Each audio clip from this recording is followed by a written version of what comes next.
Everyone, welcome to Thought Zero channel. जैसा कि part 1 में सेट थ्योरी का जो प्रीवियस लेक्चर था उसमें आपने रिलेशन के बारे में काफ़ी चर्चा कर ली थी।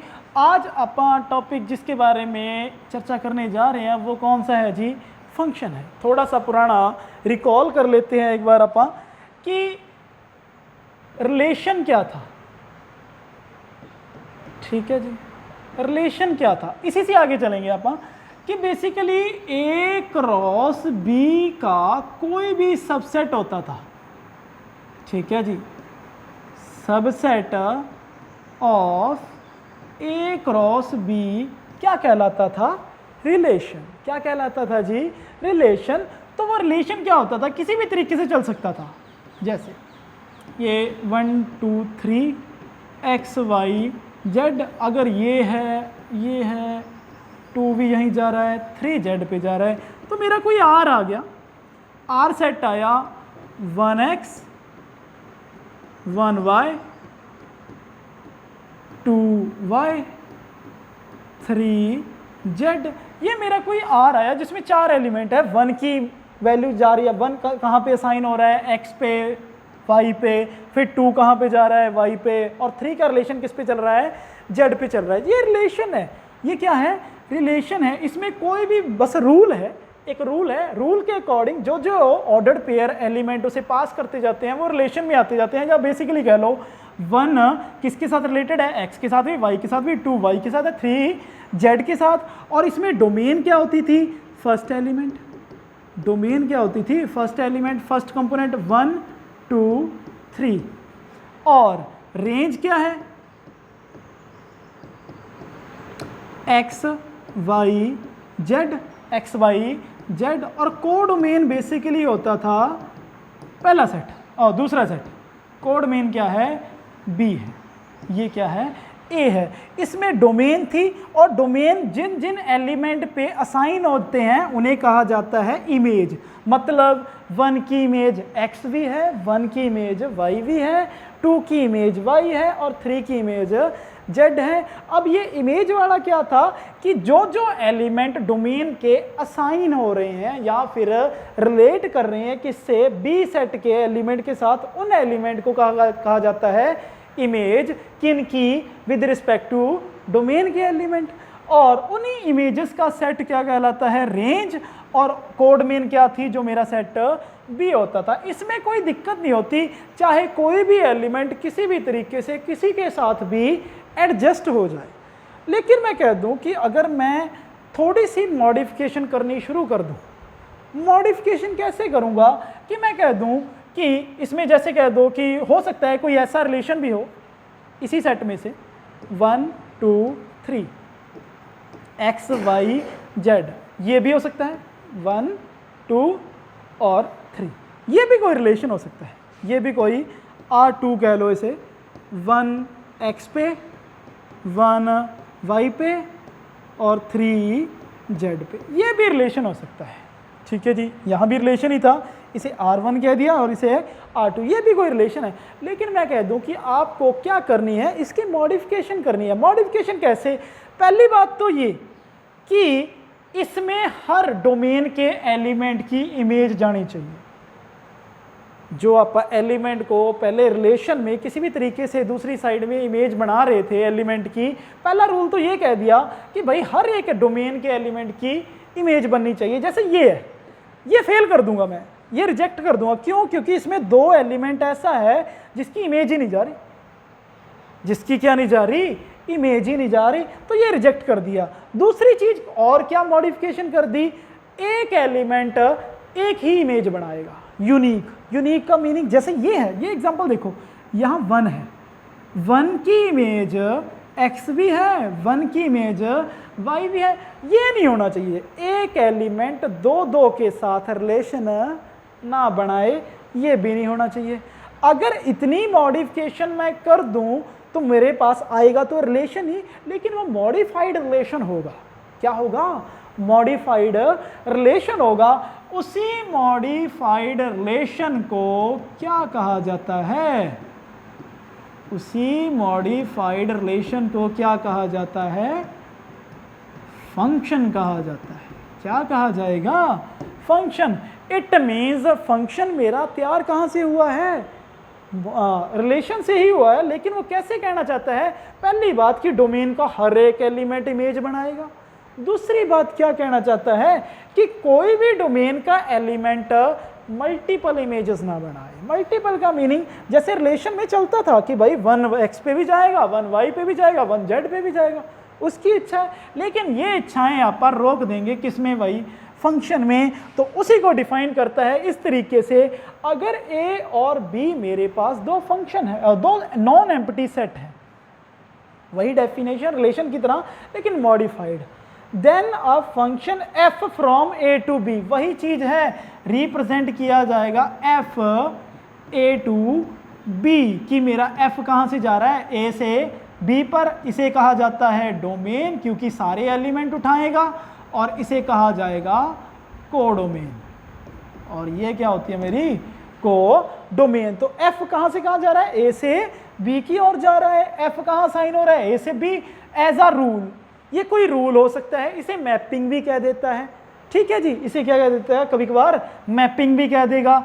एक रूल है by which every element of A is associated. Associated का मीनिंग वही कारण कि ए सेट का हर एलिमेंट बी सेट की ओर क्या बनाएगा, इमेज। लेकिन इमेज भी कैसी, ये वर्ड लिखा पड़ा यूनिक। यूनिक का मीनिंग यहाँ पे कोई एक्स ऐसा नहीं होना चाहिए जो वाई पे भी जा रहा है और जो जेड पे भी जा रहा है। तो ऐसे सेट को क्या, ऐसे रिलेशन को, ऐसी चीज को मैं, ऐसी मैपिंग को मैं सिर्फ रिलेशन कह दूंगा, फंक्शन नहीं कहूँगा।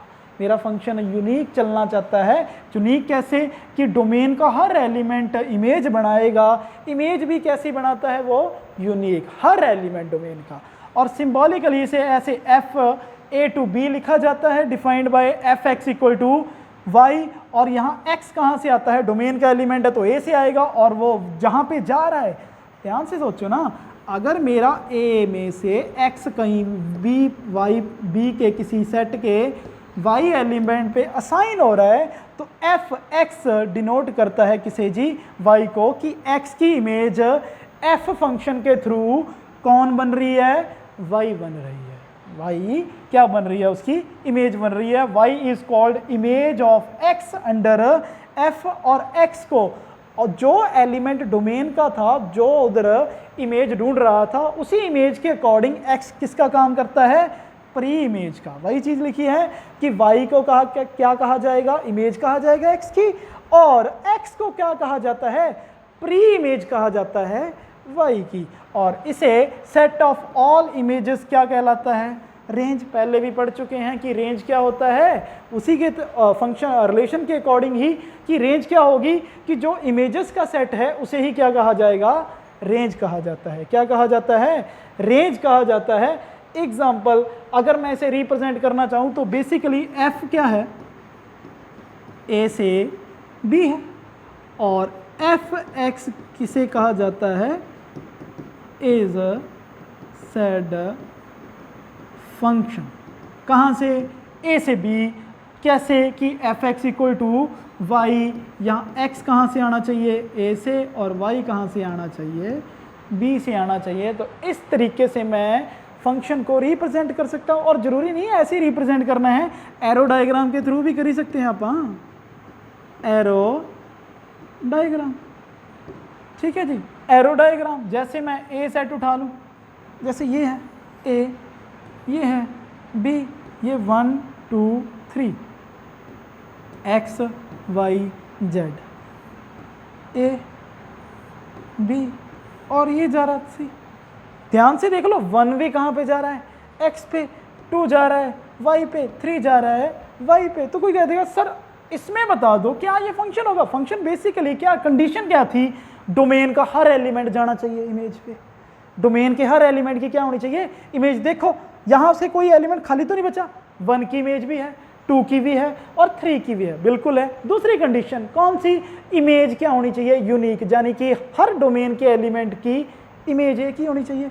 1 की इमेज x ही है, सिंगल इमेज ही है, 2 की इमेज सिंगल ही है y, 3 की इमेज भी तो सिंगल y है। कोई कहता है सर नहीं, यहाँ तो दो एलिमेंट की सेम इमेज है, आप तो कह रही थी यूनिक होनी चाहिए, अरे भाई यूनिक ही तो है, देखो तो सही, 2 की इमेज भी एक ही है, कौन सी, y, 2 की इमेज कौन सी है, y ही है, और 3 की इमेज भी क्या है, y ही तो है। फिर क्या हो गया अगर दोनों की इमेज सेम है तो एक ही, अभी भी क्या है, यूनिक इमेज ही है। वो यहीं पे तो कहना चाहता है for all x belongs to a it must have unique image in b, कि x a के हर एक एलिमेंट के लिए मेरे पास यूनिक इमेज है। किसमें है भाई, b में है, तो फंक्शन मेरा क्या हो गया, एक फंक्शन वेल डिफाइंड हो जाता है। ठीक है जी, और भी एग्जांपल ले लेते हैं इसी के बेसिस पे, जैसे ये है, ये बताना क्या ये फंक्शन है 1 2 3 x y z, ये वाला ध्यान से सोचो इस चीज को, 1 की इमेज भी x, 2 की इमेज भी x, 3 की इमेज भी x, क्या ये कंडीशन फुलफिल करता है। यहां से मुझे कोई दिक्कत नहीं है कि यहां एलिमेंट खाली बचते हैं या नहीं, यहां सभी एक एलिमेंट पे इमेज बना रहे हैं या नहीं, इस चीज से कोई वास्ता नहीं है। कंडीशन कौन सी, कि मेरे डोमेन के सारे एलिमेंट जाने चाहिए, 3 ही एलिमेंट, तीनों के तीनों जा रहे हैं, और तीनों की एक इमेज का मीनिंग कि हर एक एलिमेंट की सिंगल इमेज हो। ऐसा ना हो कि डोमेन में ऐसे एलिमेंट हो जो मल्टीपल इमेज बना रहे हैं, जैसे ये।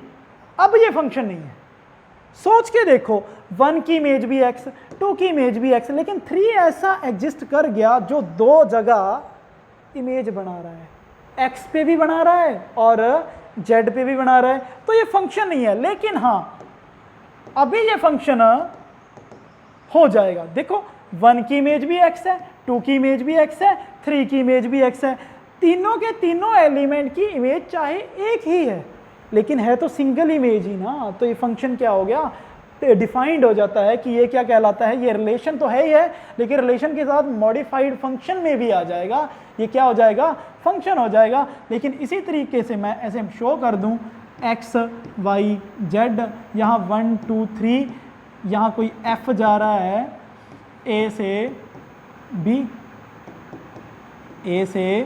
b, x मेरा 1 पे, y मेरा 2 पे।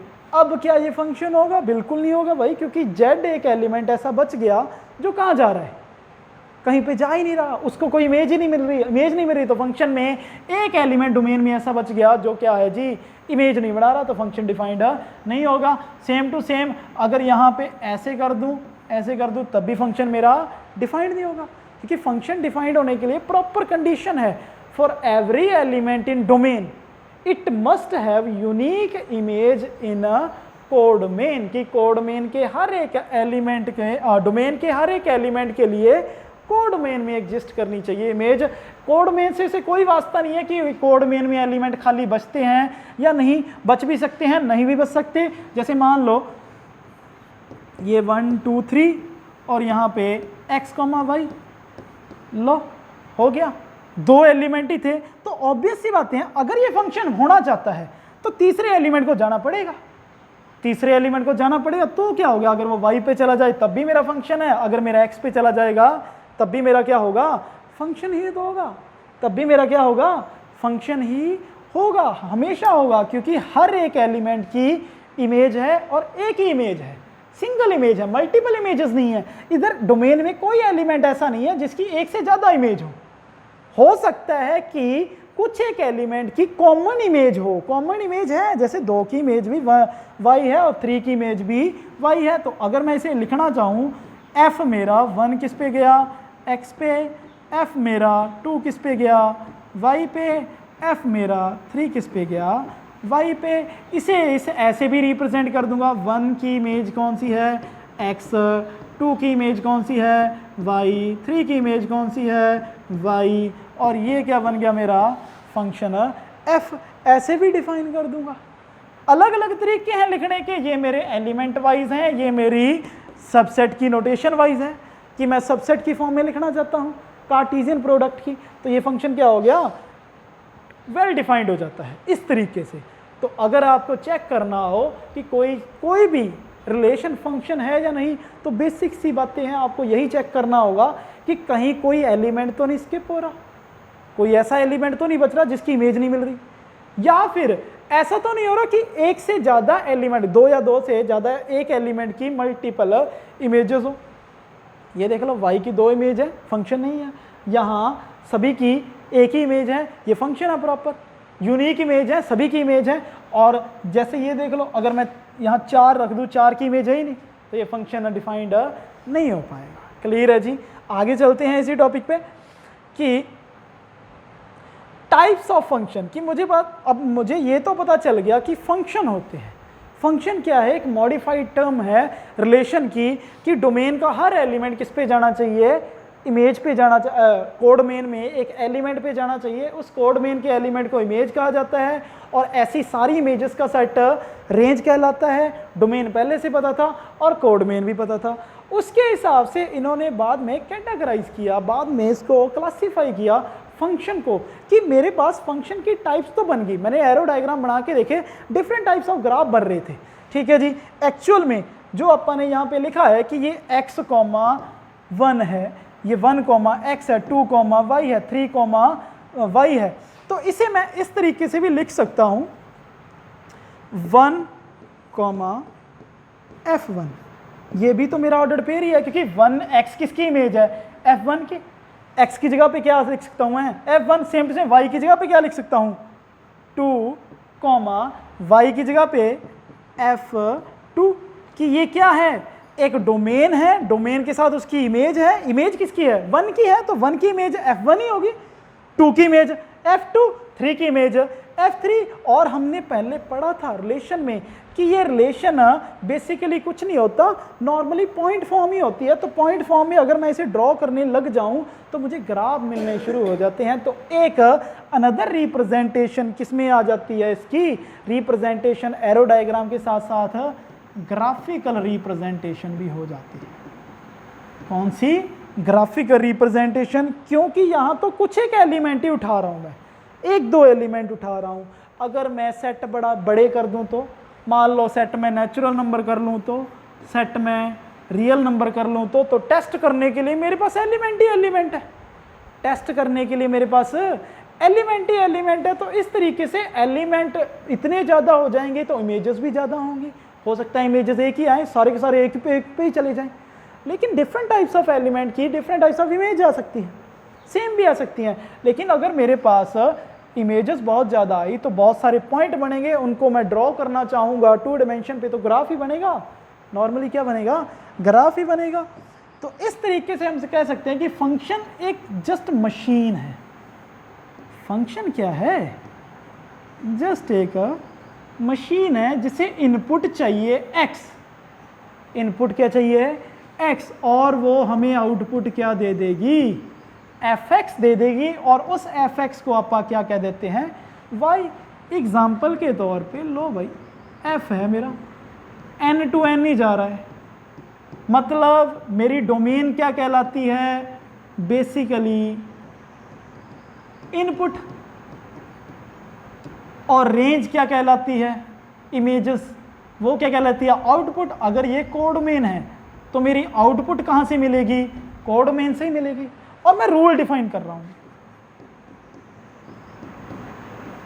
x+2 रूल डिफाइन कर रहे हैं भाई, x+2। x+2 का मीनिंग क्या है?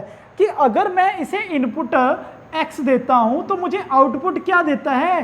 2 नंबर एक्स्ट्रा देता है, उस चीज से 2 नंबर एक्स्ट्रा। तो सोचो इनपुट कहां से शुरू करूं? नेचुरल नंबर कहां से शुरू होते हैं? 1 से। और कोड मेन भी मेरा क्या है? Natural number. डोमेन भी क्या है? Natural number. तो इसमें भी 1 2 3 4 5 6 ऐसे चलते जाएंगे। इसमें भी 1 2 3 4 5 6 ऐसे चलते जाएंगे। लेकिन वो कह रहा है कि अगर आपको f डिफाइन करना है तो f कैसे डिफाइंड होता है? इनपुट में कितना ऐड हो जाएगा? 2। इनपुट जो भी दोगे आप उसमें कितना ऐड कर दो? 2। वो कहां पे जाएगा? आउटपुट। तो 1 में 2 ऐड किया तो कहां जाएगा? 3 पे। 2 में 2 ऐड करोगे कहां पे जाएगा? 4 पे। 3 पे 2 ऐड करोगे 5 पे। 4 पे 2 6, 5 पे साथ जाएगा और ऐसे ऐसे नंबर चलते जाएंगे। तो ये मेरे पास क्या आता जाएगा, एक सेट आता जाएगा। सेट कैसा, नॉर्मली इस चीज़ को अगर मैं सेट की रिप्रेजेंटेशन करना चाहूँ तो 1 किसके साथ इमेज बना रहा है, 3 के साथ, 2 किसके साथ, 4 के साथ, 3 किसके साथ, 5 के साथ, 4 किसके साथ, 6 के साथ, और ऐसे ऐसे करते जाए। अगर n रख दूँ तो n किसके साथ बनाएगा, n+2 के साथ बनाएगा, n+2 के साथ, और ऐसे चलते जाएंगे। तो इनपुट के हिसाब से आउटपुट उसमें 2 ऐड हो जाएगा, और इनको अगर मैं ड्रॉ करना चाहूँ तो बहुत सारे पॉइंट आ जाएंगे। 1 का 3 के साथ, तो ये 1 ये 3 यहाँ पे आ जाएगा, 2,4 आगे 2 और आगे 4, ऐसे ऐसे बढ़ता जाएगा। ठीक है जी। तो इस तरीके से मुझे पॉइंट मिलते जाएंगे। क्या मिलते जाएंगे, पॉइंट। लाइन नहीं मिलेगी अभी फिलहाल, सॉरी अपन ने लाइन लिख दिया, लाइन नहीं पॉइंट, क्योंकि सीधे सीधे पॉइंट मिल रहे हैं। ठीक है ना, नेचुरल टू नेचुरल के हिसाब से कि ये पॉइंट की रिप्रेजेंटेशन मैं बना भी सकता हूँ। तो इस तरीके से मेरा फंक्शन क्या है, एक तरीके की मशीन है जो इनपुट x लेता है और उसके अकॉर्डिंग एक डेफिनेट रूल के हिसाब से मुझे आउटपुट देगा किसी पर्टिकुलर सेट में, n से n तक में। और रेंज भी समझ चुका हूँ मैं, रेंज भी मुझे पता है, डोमेन भी पता है, और मुझे उस हिसाब से ये भी पता है कोड मेन क्या होगी। कोड मेन तो मुझे पहले ही मेंशन कर देगा, वो कभी कभार डोमेन पूछ सकता है हर एक, क्योंकि मुझे पता है फंक्शन मेरा A to B चलता है। तो A to B में जो A एलिमेंट होगा वो सारे का सारा डोमेन होगा, B सेट क्या होगा, सारी की सारी कोड मेन, और जो जो A के एलिमेंट इमेज बनाते जाएंगे वो रेंज हो जाएगी। वो क्या हो जाएगी, रेंज हो जाएगी। और उसके हिसाब से आगे टाइप ऑफ फंक्शन पे चलते हैं। पहले टाइप ऑफ फंक्शंस पे चलते हैं, फिर आप देखते हैं कि आगे उनके ग्राफिकल रिप्रेजेंटेशन के हिसाब से अलग अलग सेट, अलग अलग फंक्शन क्या क्या होते हैं। तो अगर मैं जैसे पिछला एग्जांपल की बातें करूं, इसमें सारे एलिमेंट की इमेजेस ही डिफरेंट आ रही हैं। 1 की इमेज 3, 2 की इमेज 4, 3 की इमेज 5, और अपन ने पीछे करके अभी अभी डायग्राम बनाए थे, हो सकता है कई एलिमेंट की इमेज सेम आ जाए। एग्जाम्पल के तौर पे ये लो, अगर मैं fx a से b की ओर भेज रहा हूं, a से b की ओर, a मेरा सेट है ये -1 0 1, और b सेट है मेरा 0 1 2 3 -1 -2, और रूल दे दिया fx क्या है जी, x का स्क्वायर, कि आप इनपुट x दे दो, आउटपुट आपको उसका स्क्वायर मिलेगा। तो सोचो भाई, मेरे पास डोमेन में तो 3 ही एलिमेंट हैं, 0 1 -1, यहाँ पे 0 1 2 3 -1 -2। तो 0 का स्क्वायर क्या कहाँ जाएगा, 0 पे। 1 का स्क्वायर कहाँ पे जाएगा, 1 पे। लेकिन -1 का स्क्वायर कहाँ जाएगा, ये भी तो 1 पे जाएगा। तो देख लो भाई, ये भी तो फंक्शन ही है। 3 एलिमेंट थे, तीनों की इमेज जा रही है, तीनों की इमेज सिंगल ही है, ऐसी नहीं है मल्टीपल इमेज है। चाहे यहाँ -1 और +1 की इमेज सेम आ गई, तो ये भी एक फंक्शन है, ये भी एक फंक्शन है, लेकिन दोनों में डिफरेंस क्या है, यहाँ जितने डोमेन के एलिमेंट हैं सभी की इमेजेस अलग अलग आ रही है, सभी की इमेजेस किसी की सेम नहीं है, 2 एलिमेंट की सेम इमेज नहीं है। लेकिन यहाँ मेरे पास 2 एलिमेंट ऐसे हैं जिनकी इमेज क्या है, सेम है। इसी चीज़ को डिफाइन करता है कैसे, 1 1 फंक्शन से। कैसे डिफाइन करता है जी, 1 1। अब फंक्शन कहाँ से, A से B इस सेट टू B 1 1, और इसे इंजेक्शन भी कहा जाता है, इंजेक्टिव फंक्शन भी कह देता है। If different element of A के हर एक डिफरेंट एलिमेंट के लिए we have different images in Y, मतलब अगर यहाँ से डोमेन के एलिमेंट बदल रहे हैं तो इमेजेस भी बदलती जाएं, किसी भी तरीके से बदलें, जरूरी नहीं है पैरेलल में ही बदलें, ऐसे भी चल जाए। चाहे जैसे मान लो 3 एलिमेंट, एक यहाँ चला गया, एक यहाँ चला गया, एक यहाँ चला गया, यहाँ x y z, यहाँ a b और c, तीनों के तीनों एलिमेंट की इमेज डिफरेंट है। अगर ऐसी कंडीशन शो करने वाला कोई फंक्शन मिल जाए तो उसे कहा जाता है 1 1। नाम से ही समझ आ रहा है, इधर 1 डोमेन का 1 अपने 1 पे जाएगा, डिफरेंट। ऐसा ना हो कि किसी भी एलिमेंट में ऐसा मिल जाए आपको कि 2 एलिमेंट ऐसे हों जिनकी सेम इमेज हो, फिर वो 1 1 नहीं होगा, फिर वो 1 1 नहीं होगा। जैसे यही सेट है, इसमें मुझे पता है डोमेन ये वाला फंक्शन 1 1 नहीं हो पाया, कभी नहीं हो पाया, क्योंकि 1 और -1 मेरे पास दो डिफरेंट एलिमेंट थे। 1 और -1 दो डिफरेंट एलिमेंट है, लेकिन उनकी इमेजेस क्या हैं? सेम है। उनकी इमेजेस क्या हैं? सेम है। ऐसे फंक्शन को 1 1 नहीं कहा जा सकता, लेकिन ये वाला फंक्शन जरूर 1 1 है, क्योंकि जितने बार एलिमेंट बदलता जा रहा है वो 2 नंबर बड़े पे उसे इमेज कर रहा है, इमेज दे रहा है। इमेज दे रहा है तो हर एक डिफरेंट एलिमेंट पे डिफरेंट इमेज आएंगी, तो फंक्शन क्या हो गया? 1 1 हो गया। लेकिन इसे ऐसे हर बार ऐसे नहीं प्रूव किया जाता। इसे प्रूव करने का सिंपल सा तरीका क्या है कि मैं मान लेता हूं कि दो एलिमेंट ऐसे हैं x1 और x2, कि मेरे पास डोमेन में दो एलिमेंट x1 और x2 ऐसे हैं जिनकी इमेज सेम है, जिनकी इमेज क्या है? सेम। अगर मैं मान लूं कि दो एलिमेंट थे, एक fx1 पे जा रहा था, दूसरा fx2 पे, लेकिन वो दोनों एक ही पॉइंट पे चले गए, दोनों के दोनों एक ही जगह पे चले गए। अगर वो दोनों की इमेज सेम है तो मैं लास्ट में शो कर दूंगा x1 और x2 भी क्या आएगा? सेम आएगा। x1 और x2 भी क्या आएगा? सेम। अगर दो एलिमेंट की इमेजेस सेम है तो वो दोनों एलिमेंट भी मैं शो कर दूंगा कि सेम आएंगे। ऐसे फंक्शन को मैं 1 1 कह दूंगा जो ऐसी कंडीशन शो कर दे। जैसे ही आप डिफरेंट टाइप्स ऑफ फंक्शन पढ़ेंगे तब हम उसको चेकआउट कर लेंगे कि वो 1 1 है या नहीं है। और इसी के बाद क्या है कि ऐसा कोई फंक्शन जो 1 1 नहीं होता उसे क्या कहा जाता है? मैनी वन फंक्शन कहा जाता है। क्या कहा जाएगा? मैनी वन फंक्शन कहा जाएगा। तो इससे एक चीज समझते हैं, एक चीज, एग्जांपल एग्जांपल एग्जांपल 1 2 3। यहां पे है मेरा कोई ए बी, मेरे पास दो सेट ऐसे हैं ए और बी। ए में मेरे पास 3 एलिमेंट है, बी में मेरे पास 2 एलिमेंट है। मैं देखना चाहता हूं क्या ये 1 1 बनेगा। 1 1 बनने का मीनिंग क्या है? 3 एलिमेंट है तो 3 इमेजेस मिल जाए मुझे अलग अलग। मान लो मैंने 2 तो बना ली, बन गई। 1 को ले गया ए पे, 2 को ले गया बी पे। कोई रूल तो होगा जिसके कारण ये दोनों अलग अलग देंगे, लेकिन इसका क्या करूं? अगर ये थर्ड एलिमेंट की बातें मैं सोचूं तो थर्ड एलिमेंट को अगर मैं ऐसे ही छोड़ दूंगा, ऐसे छोड़ दिया कि मैं इसको लेके नहीं जा रहा, मेरा 1 1 फेल हो जाएगा। आपको नहीं लगता कि ये तो फिर फंक्शन ही फेल कर जाएगा? क्योंकि डोमेन में एक एलिमेंट रह गया जिसकी इमेज ही नहीं मिल रही, तो फंक्शन ही डिफाइन नहीं होगा। इसीलिए मजबूरी में मुझे इसे इधर लेके जाना पड़ेगा, क्योंकि मुझे फंक्शन शो करना है, और फंक्शन शो करना है तो इन्हीं दोनों में से किसी एक जगह पे मुझे इसे इमेज देनी होगी।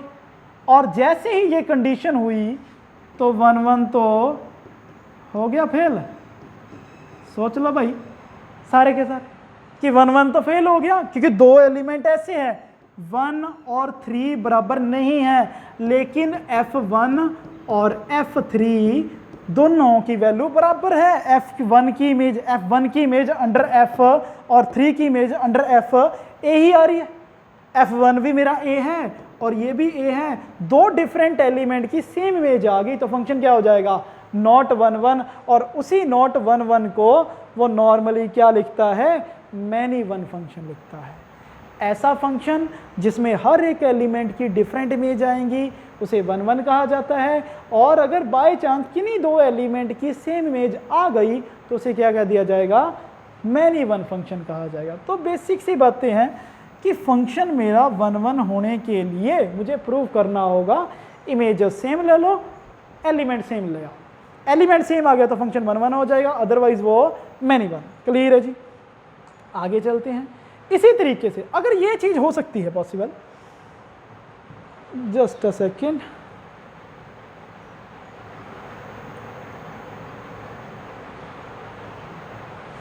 सोच के देखो, ऑन टू फंक्शन आया। On to meaning meaning example से ही समझेंगे इसे।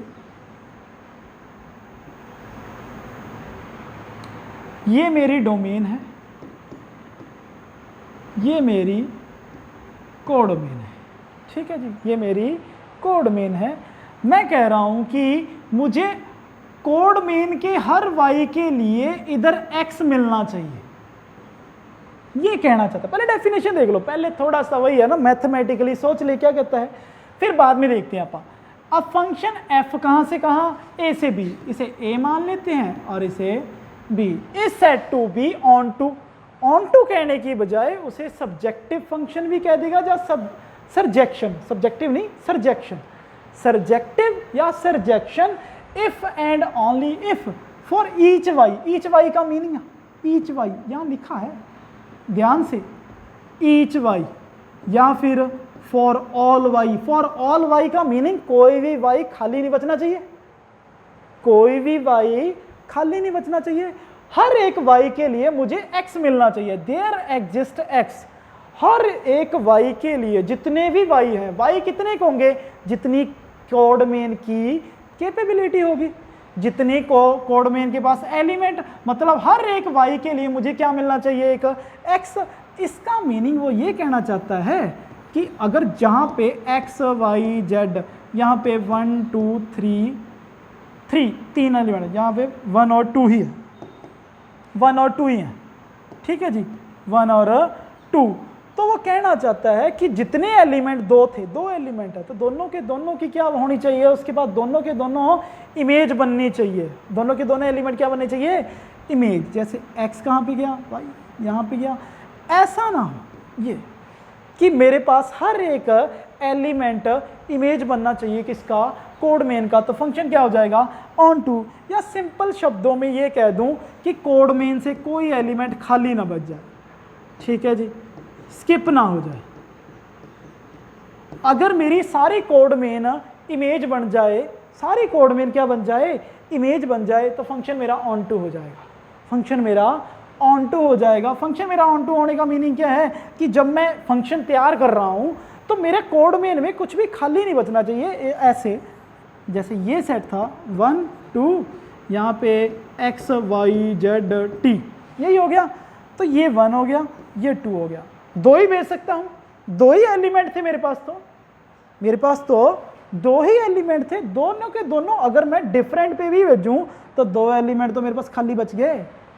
कोडमेन में अगर कोई खाली बच गया तो ये ऑन टू कभी नहीं होना चाहिए, हो पाएगा, ये ऑन टू कभी भी नहीं हो पाएगा। ऑन टू के लिए सीधी कंडीशन है कि हर एक वाई के लिए मुझे उसका ऑनर मिलना चाहिए, एक्स मिलना चाहिए। लेकिन सोचो यहाँ 4 एलिमेंट है, 4 एलिमेंट के हिसाब से 4 इमेज मिलनी चाहिए, 4 तो है ही नहीं, 2 ही मिलेंगी मैक्सिमम, मतलब 4 में से सिर्फ 2 ही एलिमेंट क्या बन पाएंगे, इमेज। अब कोई कहते हैं सर नहीं ऐसा कर लो आप कि अगर आप कह रहे हो कि चारों के चारों की चाहिए, इधर 2 ही थे, एक्स वाई जेड टी, ये लो सर ये 2 तो के भेज दिए, ये भी भेज दो, लो भेज दिया, मिल गई तसल्ली। अब सोच के देख भाई, 1 की इमेज x भी है, 1 की इमेज t भी है, 2 की इमेज y भी है, 2 की इमेज z भी है। मेरे पास ऐसे एक एलिमेंट भी आ जाए तब भी टेंशन हो जाती है। यहाँ तक दोनों के दोनों एलिमेंट ही हैं जो मल्टीपल इमेजेस बना रहे हैं, मल्टीपल इमेजेस की। यहाँ से अगर 1 x पे भी जा रहा है, 1 y t पे भी, 2 y पे भी जा रहा है, 2 z पे भी, तो यहाँ 2 एलिमेंट हैं, दोनों के दोनों मल्टीपल इमेजेस बना रहे हैं। तो क्या ये फंक्शन होगा, तो क्या ये फंक्शन होगा, फंक्शन? अरे भाई बिल्कुल भी नहीं होगा। फंक्शन कैसे हो जाएगा जब मुझे पता है कि फंक्शन की कंडीशन क्या होती है, अगर यहाँ 2 एलिमेंट हैं, यहाँ x y z t है, तो यहाँ सिर्फ मैक्सिमम 2 ही एलिमेंट डिफरेंट इमेजेस बनाएंगे। हो सकता है दोनों के दोनों सेम भी बन जाए, तो मैक्सिमम मिनिमम 3 एलिमेंट तो वो खाली छोड़ सकता है, मैक्सिमम 3 एलिमेंट वो स्किप कर सकता है, एक पे ही चला जाए तो। अब ये फंक्शन है। अगर आपने ऐसे धक्के से सोचा कि 2 पे भी, 2 सर जेड पे भी और टी पे भी, तो 2 की इमेजेस तो मल्टीपल आ गई, फंक्शन ही फेल हो गया। इसीलिए ये पॉसिबल नहीं है। तो यहां से भी एक कंडीशन सीधी पता चल गई कि अगर मेरी कोड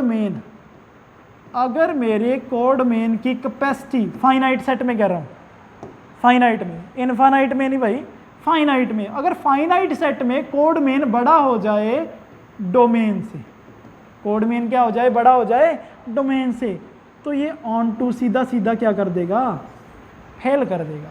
ऑन टू क्या कर देगा, फेल। 1 1 और ऑन टू में कंफ्यूज नहीं होना। 1 1 सिर्फ यही कहता है डोमेन के सारे एलिमेंट डिफरेंट पे जाएं, ऑन टू कहता है कि मेरा कोड मेन पूरा का पूरा भर जाए, वो कोड मेन में कोई एलिमेंट खाली ना बचे। जैसे ये 3 बज गए तो फंक्शन क्या हो गया, ऑन टू तो नहीं हुआ। अगर ये ऑन टू नहीं हुआ तो ये सीधा सीधा क्या हो जाएगा, इनटू का मीनिंग कि वो कुछ एक एलिमेंट कोड मेन से खाली रख सकता है, अगर सारे के सारे ही इमेज बन जाएंगे तो वो ऑन टू हो जाएगा। तो ये एक बेसिक सा तरीका एक और भी है ऑन टू प्रूफ करने का, कि अगर मेरे सारे के सारे एलिमेंट ही इमेज बन गए, कोड मेन सारी की सारी ही फेल हो गई, कोड मेन सारी की सारी ही क्या हो गई, फेल हो गई। जैसे ये है,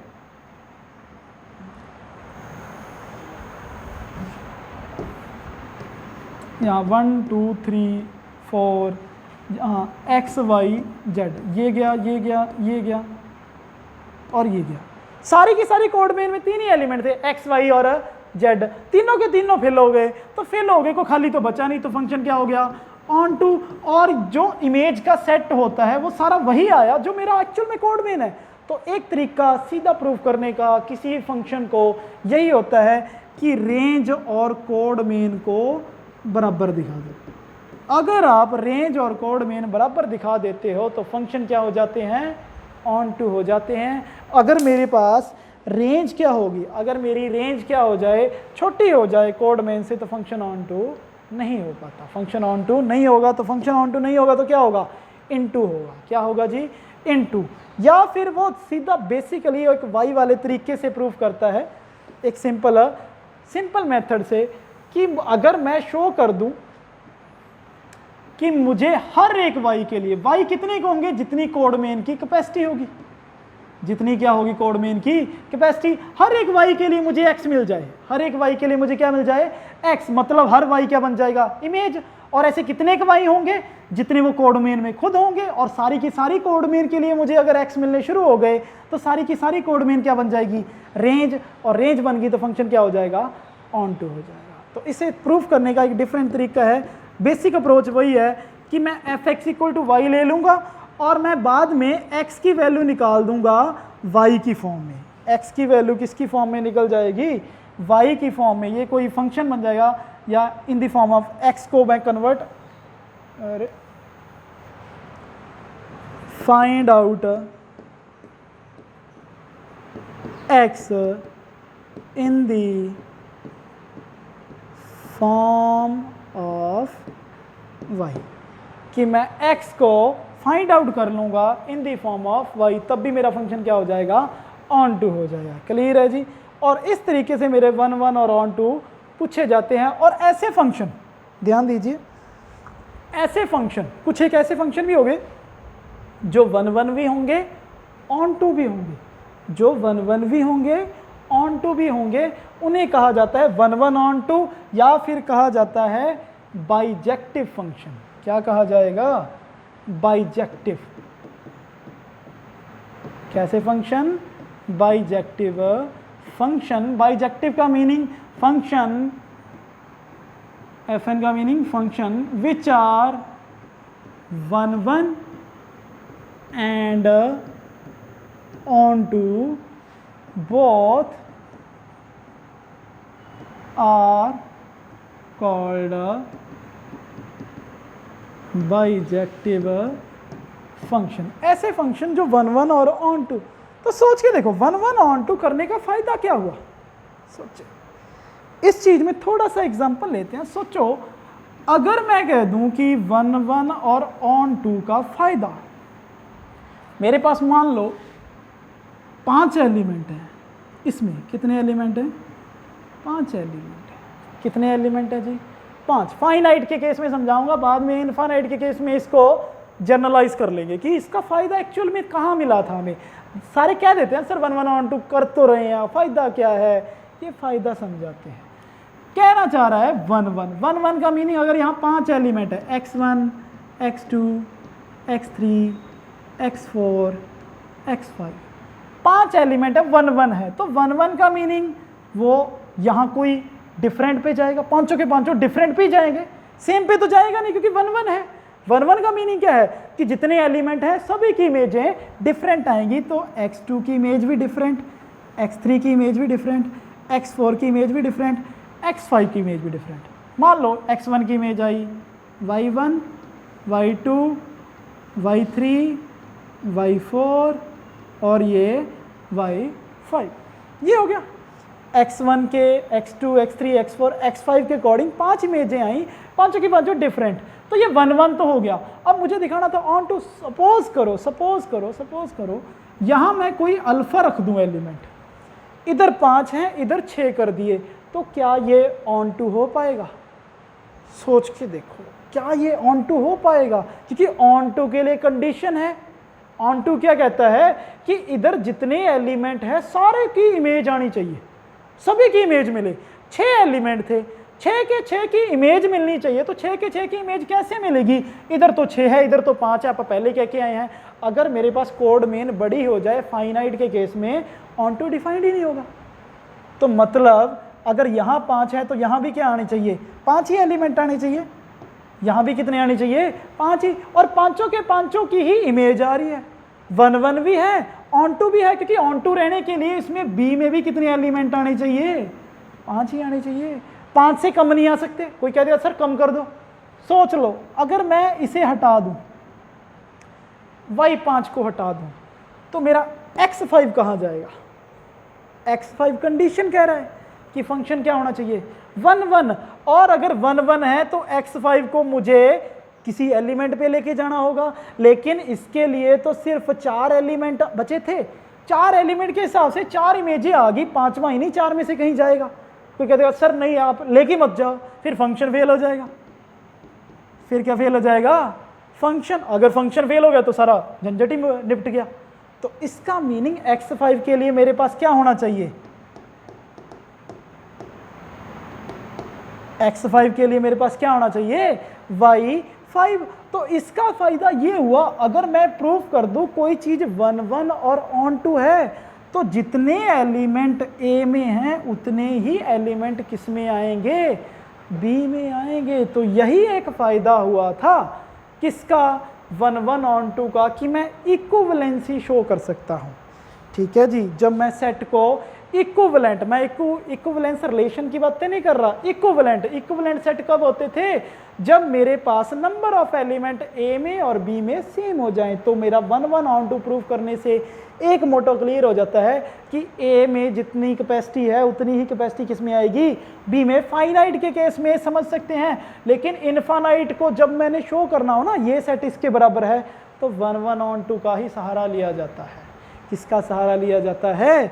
1 1 और ऑन टू। क्योंकि 1 1 ऑन टू से मैं ये कह दूंगा जितनी कैपेसिटी a की है उतनी ही कैपेसिटी किसकी आएगी? b की आएगी। अगर बाय चांस किसी एक की कैपेसिटी एक दूसरे से ज़्यादा हो गई, या तो 1 1 फेल कर देगा या फिर ऑन टू। एग्जाम्पल पढ़े हैं, अगर यहाँ 6 आ गए तो ये ऑन टू फेल कर देगा, अगर यहाँ 6 आ गए तो ये 1 1 फेल कर देगा। अगर दोनों बराबर होंगे तभी 1 1 4 2 प्रूफ होता है। क्लियर है जी। तो इस तरीके से मैं बाइजेक्शन का कंसेप्ट आया था कि ऐसे फंक्शन जो 1 1 भी होते हैं और जो ऑन टू भी होते हैं उन्हें क्या कहा जाएगा? बाइजेक्टिव फंक्शन कहा जाता है। क्या कहा जाता है जी? बाइजेक्टिव फंक्शन कहा जाता है। और अब जैसे अपन ने रिलेशन में पढ़ा था कि नंबर ऑफ रिलेशन पूछता है, सेम टू सेम ये भी तो पूछेगा। ये पहले से थोड़ा सा तैयार है भाई, आगे वाला आप खुद तैयार कर लेते हैं कि सबसे पहले तो मुझे ये पता होना चाहिए कि मेरे पास फंक्शन कितने बनेंगे। ये है, जैसे यही एलिमेंट था 1 2 3 4, x y z t, 4 element ही उठाएंगे कि मुझे फंक्शन शो करना है। फंक्शन कैसे आएगा? परम्यूटेशन कॉम्बिनेशन थोड़ा सा आप सभी ने पढ़ा होता है, तो उसके हिसाब से चॉइसेस की बातें हैं कि अगर मुझे पता है कि मुझे फंक्शन बनाने हो तो फंक्शन कितने बन सकते हैं? फंक्शन इनफाइनाइट, क्योंकि फंक्शन क्या है? रिलेशन का मॉडिफिकेशन है, रिलेशन का मॉडिफिकेशन। और रिलेशन कितने बनते हैं? 2 की पावर mn, और यहाँ बनेंगे 2 की पावर 16 रिलेशन।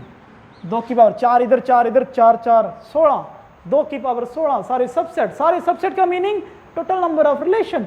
लेकिन 2 की पावर 16 में कुछ एक ऐसे हैं जो मॉडिफाइड होके फंक्शन बन गई, और वो कितने आएंगे?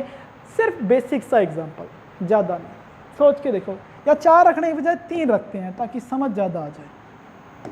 ठीक है, 3 रखते हैं। इस एलिमेंट के लिए मेरे पास कितनी चॉइसेस हैं?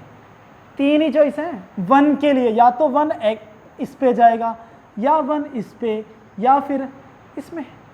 कितनी चॉइस आ गई? 3। सोच के देखो 3 है। फिर बाद में अगर मैं 2 की चॉइस देखूं तो 2 के पास भी कितनी चॉइस है? 3 ही चॉइस है, इनमें से कहीं पे भी जाएगा। परमुटेशन में सभी ने पढ़ा है कि मेरे पास अगर मैंने परमुटेशन देखनी हो कि ऐसे कितने बन सकते हैं, अरेंजमेंट कितने होंगे, ऐसे कितने अरेंजमेंट फिक्स कर सकता हूं कि इधर से डोमेन को मैंने इधर इमेज पे फिक्स करने हैं, तो कितने तरीके हैं, कितने तरीके। वही परमुटेशन क्या होते हैं मेरे पास? Total arrangement. वही टोटल अरेंजमेंट क्या बन जाएंगे? Total function. तो बेसिकली 3, अगले के लिए भी 3, अगले के लिए भी 3, तो 3 की पावर कितना हो गया? 4। इसी को जनरलाइज कर दो। 3 क्या है? Number of element in codomain, और 4 क्या है? Number of element in domain. तो बेसिकली मेरे पास कितने हो गए कि मेरे पास number of element in B की power number of element in A, ये मेरे पास क्या आते हैं? Total number of function. Function का मीनिंग कि अगर मैं दिखाना चाहूं इस चीज में 1 2 3 4 X Y Z, X Y Z के अकॉर्डिंग ये एक फंक्शन बन गया। 1 2 3 ये 4, एक ये बन गया। कोई कह देगा सर नहीं, 4 को यहाँ जेड पे मत लेके जाओ, एक्स पे ले जाओ, नया फंक्शन। बिल्कुल। फिर कोई कहता है सर वाई पे ले जाओ, ऐसे फंक्शन चेंज हो रहे हैं। ये तो मैंने पैरेलल में, अगर मैं 1 को वाई पे कर दूं तो एक नया फंक्शन। इस तरीके से कितने बनेंगे? ऐसे कितने बन सकते हैं? 3 की पावर 4, कितने? 81 बनेंगे। ऐसे कितने फंक्शन बनेंगे? 81। क्यों? सोच के देख लो, एक फंक्शन तो यही हो गया, चारों के चारों एलिमेंट ही इस पे ले जाओ, एक्स पे। एक ये चारों के चारों एलिमेंट को वाई पे ले जाओ, दूसरा फंक्शन। चारों के चारों एलिमेंट को जेड पे ले जाओ, तीसरा। 3 तो यही हो गए। उसके बाद अरेंजमेंट अलग अलग से। ऐसे कितने करते जाओगे? 81। मैं तो नहीं मजदूरी करने वाला भाई, खुद करके देख लेना, पता चल जाएगा कितने बनेंगे। 81 हम नहीं बनाने वाले, ठीक है। इसीलिए बेसिक सा रूल है, सीधा याद रखो। कोड मेन की power domain, number of element in code main, उसकी पावर कर दो डोमेन। वो क्या आते हैं? टोटल नंबर ऑफ फंक्शन आते हैं। और इसी के बेसिस पे अपन ने, अगर मैं टोटल नंबर ऑफ फंक्शन कहूं तो अगर मेरे पास ए से बी जा रहा है, सेट कहां से कहां जा रहा है? ए से बी, स्मॉल एफ आएगा भाई। ए से बी जा रहा है तो ए में एलिमेंट m है, बी में एलिमेंट n है, तो ये टोटल क्या बन जाएंगे? n पावर m क्या बन जाएंगे? Total number of function. और ये चीजें पहले से काउंट कर ली अपन ने। अगर मेरे पास 1 1 की बातें हैं, अगर मेरे पास डोमेन बड़ी आ गई, किससे? कोड मेन से। नंबर ऑफ एलिमेंट डोमेन में ज्यादा आ गए कोड मेन में। डोमेन में 5 है, कोड मेन में 3 है, तो 5 में से 3 एलिमेंट तो मैं डिफरेंट पे भेज दूंगा, लेकिन 2 एलिमेंट कहां भेजूंगा? उन्हीं 3 में से। तो 1 1 तो फेल कर गया, तो ये तो 0 आएगा। Same to same onto में भी 0 आएगा अगर मेरी कोड मेन क्या हो गई? बड़ी होगी। कोड मेन क्या हो गई? बड़ी होगी। तो इस तरीके से मैं फंक्शन डिफाइन कर रहा हूं। कैसे? कि अगर मुझे पता है 1 1 फंक्शन जो नहीं होते वही क्या होते हैं? मैनी 1। तो ये 1 1 टोटल फंक्शन है, टोटल नंबर ऑफ फंक्शन। तो टोटल नंबर ऑफ फंक्शन के हिसाब से 1 1 फंक्शन कितने आएंगे? 1 1। सोच के देखो, ए में मेरे पास m एलिमेंट है, ए में मेरे पास कितने एलिमेंट हैं? m। बी में कितने हैं? n। और m छोटा है किससे? n से। m छोटा है n से। मान लो ना, a में कितने एलिमेंट हैं? 4, b में कितने हैं? 6। a में कितने हैं? 4, b में कितने हैं? 6। तो सोच के देखो, 4 एलिमेंट के पास, सिर्फ 4 एलिमेंट के पास ही सिलेक्शन आएगी, परमुटेशन चलेगी किसके अकॉर्डिंग? 6 के अकॉर्डिंग। तो ये क्या आएगा? 6p, सॉरी, ये 6p नहीं, जर्नल npm कि मेरे पास n एलिमेंट के हिसाब से सिर्फ m के लिए चॉइसेस होंगी। m के लिए चॉइसेस होंगी कि हर एक एलिमेंट के पास कितनी चॉइसेस जाएंगी? m ही तो जाएंगी, ठीक है जी। npm नॉर्मली क्या आएगा?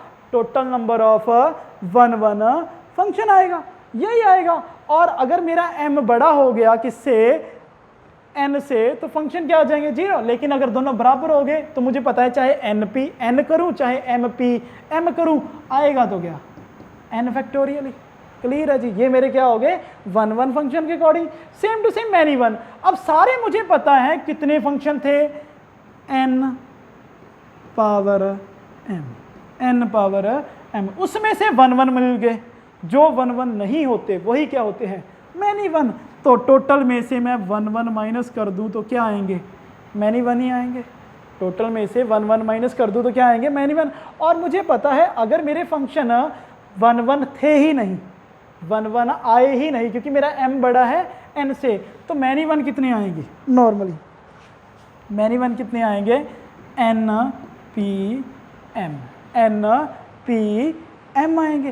क्लियर है जी। और इसके हिसाब से देख लो सारे आएंगे n पावर n, उसमें से माइनस हो जाएंगे n फैक्टोरियल। क्लियर है जी।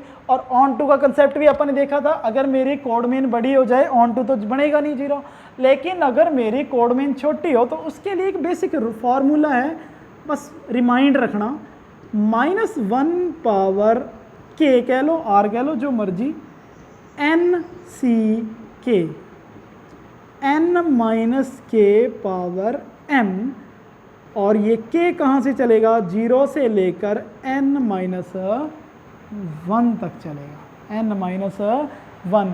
इस बेसिक रूल के अकॉर्डिंग मैं किसी भी फंक्शन में, ठीक है जी, किसी भी फंक्शन में 1 ऑन टू फंक्शन की काउंटिंग कर सकता हूं। कि अगर मुझसे कोई पूछ ले कि एक सेट है, डोमेन में उसके 4 एलिमेंट हैं और कोड मेन में उसके 3 एलिमेंट हैं, तो 1 1 ऑन टू कितने बनेंगे, बिल्कुल बनेंगे भाई, ऑन टू बिल्कुल बनेंगे। क्योंकि अगर मुझे पता है डोमेन में 4 है, कोड मेन में 3 है, तो 4 एलिमेंट में से 3 तो डिफरेंट पे जाएंगे, चौथा किसी एक पे जाएगा।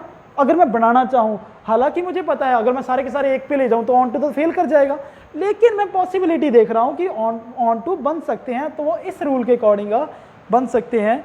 आप इसमें वैल्यू रखो और आपको टोटल नंबर ऑफ फंक्शन मिल जाएंगे। कौन से ऑन टू फंक्शन, कौन से मिल जाएंगे ऑन टू। और यहाँ भी मुझे पता है कि अगर मुझे पता हो कि m और n, ठीक है, m और n बराबर आ जाए, m और n बराबर आ जाए, तो n फैक्टोरियल ही थे, n फैक्टोरियल ही थे पहले भी 1 1, तो ऑन टू भी कितने बनेंगे n फैक्टोरियल ही बनेंगे। ऑन टू भी कितने बनेंगे n फैक्टोरियल ही बनेंगे।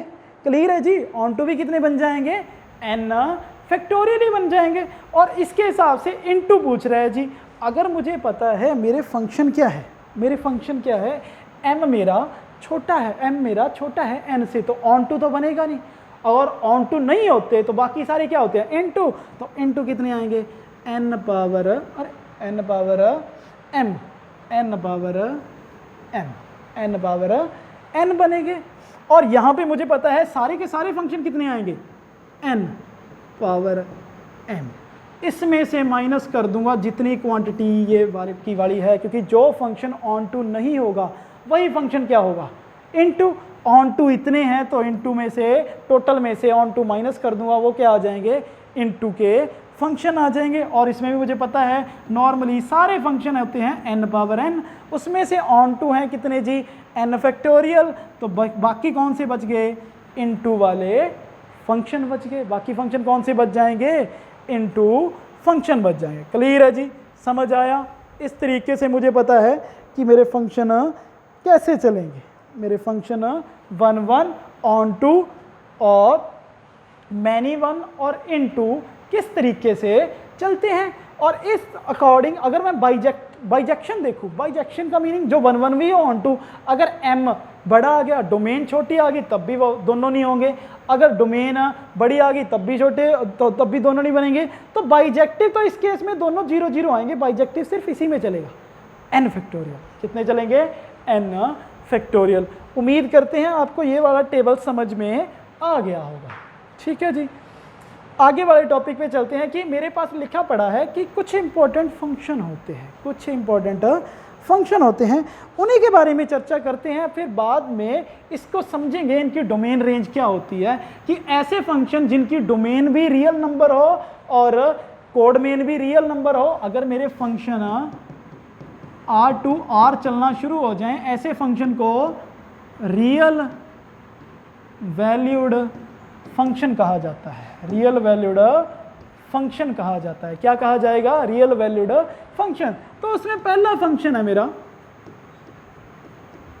Identity function. सोच के देखो, इसमें इनपुट पूरा आर देना है, पूरी रियल नंबर की लाइन इनपुट देनी है। अगर मेरा फंक्शन ऐसा हो, सारे के सारे आर पे चलाएंगे अपन, R2 आर चल रहा है किस तरीके से कि fx की जो डोमेन है वो उसी पे ले जाए, जो मैं डोमेन पुट करूं वही मेरी क्या आ जाए, रेंज आ जाए, वही मेरी इमेज आ जाए। ऐसे फंक्शन को क्या कहा जाता है? Identity function. जैसे यहां मैं छोटा एग्जांपल ले लूं, 0 -1 -2, ये ऊपर चलता जा रहा है, ये 1 2 0 0 पे, -1 -1 पे, -2 -2 पे, 1 1 पे, 2 2 पे। ऐसा फंक्शन क्या होगा? Identity function. जो मैंने इनपुट दिया वही मेरा क्या आया, आउटपुट आया। तो अगर मुझे पता है इसकी डोमेन क्या है, इसकी डोमेन क्या है, आर है, तो इसकी रेंज भी क्या आएगी? सेम ही आएगी, आउटपुट वही तो दे रहा है, आर। और हर एक एलिमेंट की डिफरेंट इमेज है। अभी दिख रहा है, छोटा एग्जांपल ही उठा लो, चाहे 0 की 0 से, 1 की 1 से, 2 की 2 से, 3 की 3 से, हर एक एलिमेंट की डिफरेंट इमेज है। तो ये 1 1 भी है, ऑन टू भी है, डोमेन इसकी आर है, कोड मेन भी आर थी, रेंज भी आर थी, तो ये ऑन टू भी हो गया। क्या हो गया? ये ऑन टू। और अगर बेसिकली इस चीज को मैं देखूं fx इक्वल टू एक्स को, तो ये नॉर्मली fx को मैं क्या लिखता हूं? y लिखता हूं। fx को क्या लिखते हैं? y, मतलब y बराबर x है। y बराबर x का मीनिंग क्या है? जो मैंने x रखा वही मेरा y आएगा। 0 रखा तो 0 आएगा, 1 रखा तो 1 आएगा, 2 रखा तो 2 आएगा। और मुझे सारा r रखना है। सारा क्या रखना है? r। तो अगर सारा रखना है r, तो 0 पे 0, 1 पे 1, 2 पे 2, 3 पे 3, -1 पे -1, -2 पे -2, तो ये तो पूरी एक लाइन ही बन जाएगी। तो y इक्वल टू x में हमें बेसिकली क्या मिलती है? एक स्ट्रेट लाइन मिलती है, जो कहाँ से पास आउट करती है? ओरिजिन से पास आउट करती है। कहाँ से पास आउट करती है? ओरिजिन से। तो ये मोस्ट इंपॉर्टेंट फंक्शन माना जाता है आइडेंटिटी फंक्शन, कि डोमेन का हर एलिमेंट उसी एलिमेंट पे वो इमेज बन जाता है। वो फंक्शन क्या कहलाता है? आइडेंटिटी। और इसकी ग्राफिकल रिप्रेजेंटेशन भी हमारी क्या बनेगी? एक स्ट्रेट लाइन बनती है। क्योंकि मुझे पता है मैंने सारी आर रखी है, मैंने इनपुट में क्या रखा है? पूरा आर रखा है। तो मैं कोई भी चीज़ स्किप नहीं करूँगा, 0 पे 0, 1 पे 1। और मुझे पता है लाइन का ग्राफ बनाने के लिए मेरे पास 2 ही पॉइंट चाहिए होते हैं, और मैंने तो कितने सारे रख दिए। 1 रखूंगा तो 1 आएगा, 2 रखूंगा तो 2, तो लाइन खींच जाएगी। वही कहाँ से जाएगी? ओरिजिन से। हो गया फंक्शन, क्लियर है?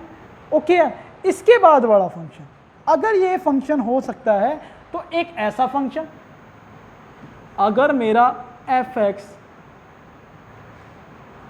अभी नहीं, पहले डिफाइन करो, ठीक है?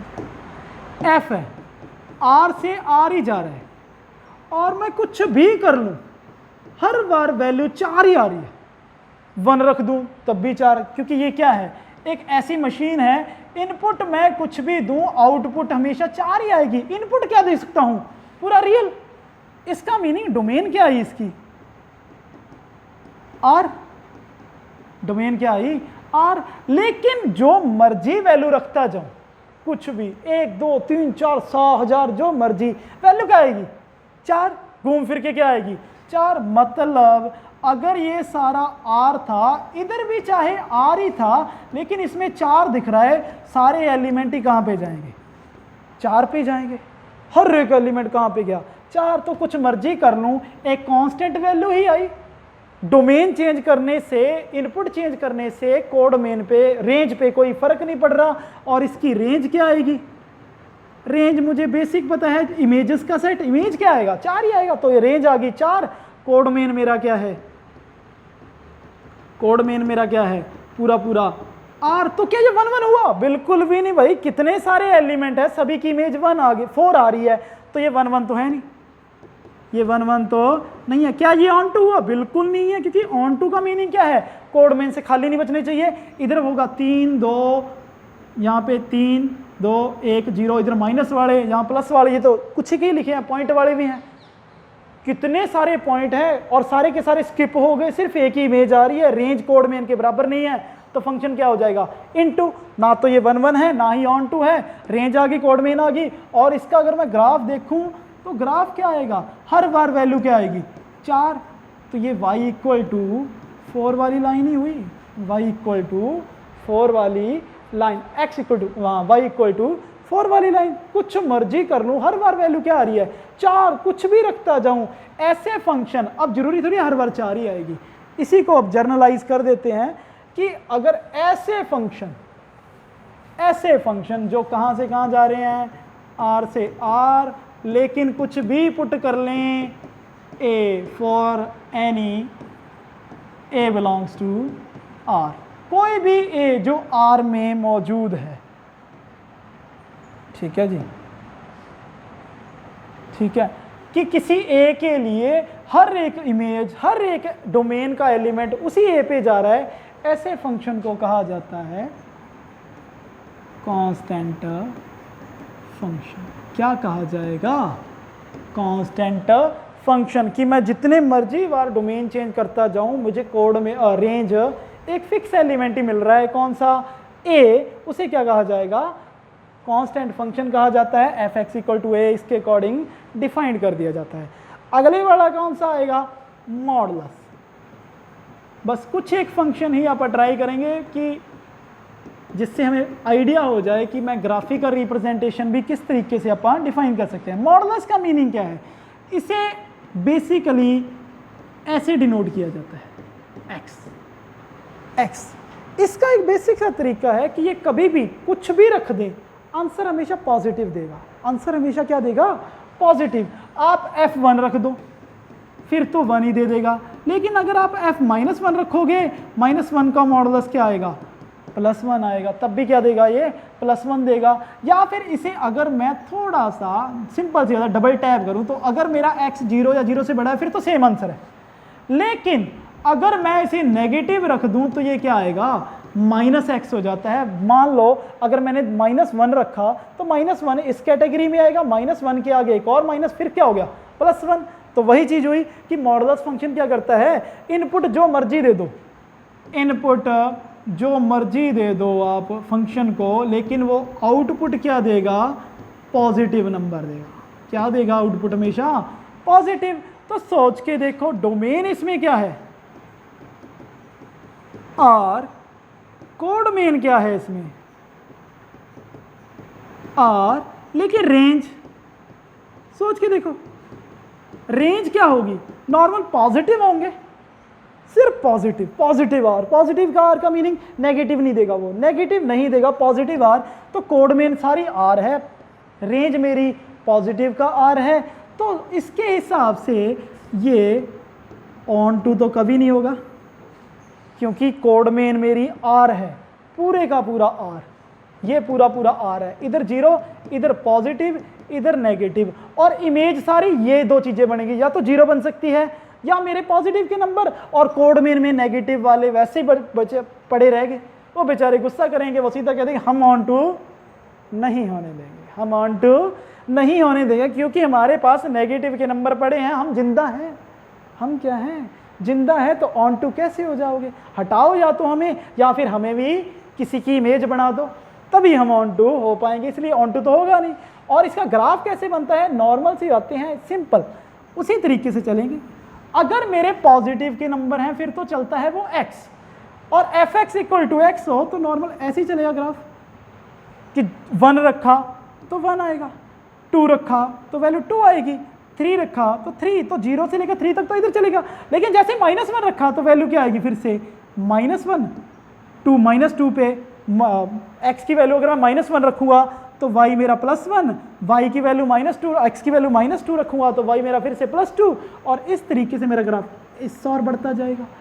और ध्यान से देख लो, चाहे f1 उठा लो चाहे f-1 उठा लो, दोनों की इमेज क्या आएगी, 1।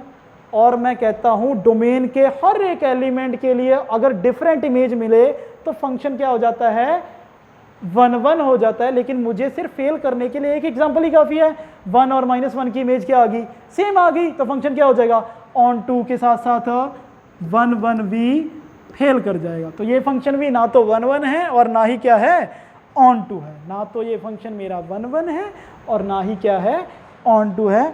और एक और फंक्शन है, डिफाइन करते हैं,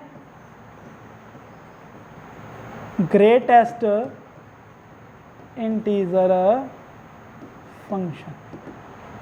इसे कभी कभार सीलिंग फंक्शन के नाम से भी कह देता है, सीलिंग, आई थिंक सीलिंग ही होता है, ceiling, I think so.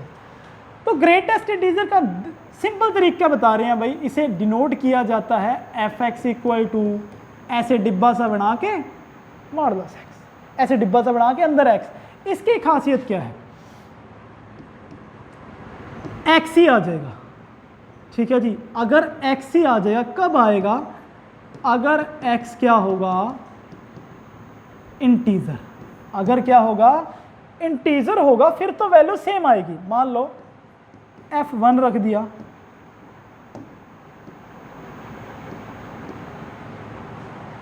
f1 रख दिया तो वैल्यू 1 आएगी, f2 रख दिया तो वैल्यू 2 आएगी, f-2 रख दिया तो वैल्यू -2। लेकिन दिक्कत, अगर x मेरा क्या हुआ, फ्रैक्शन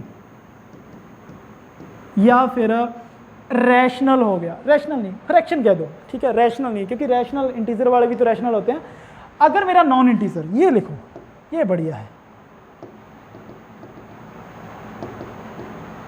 नॉन इंटीजर, अगर मेरा x क्या हुआ, नॉन इंटीजर। अगर मेरा इंटीजर हुआ फिर तो सेम आंसर आएगा, अगर वो नॉन इंटीजर हुआ तो वो प्रीवियस, उससे पहले वाला प्रीवियस इंटीजर आएगा। क्या आएगा जी, उससे पहले वाला प्रीवियस इंटीजर। सिंपल सी बातें, एग्जांपल लिख देता हूं मैं, -2.1, ये एक ऐसा फंक्शन है, ऐसी मशीन है, अगर इनपुट आप इंटीजर दोगे फिर तो सेम देगा।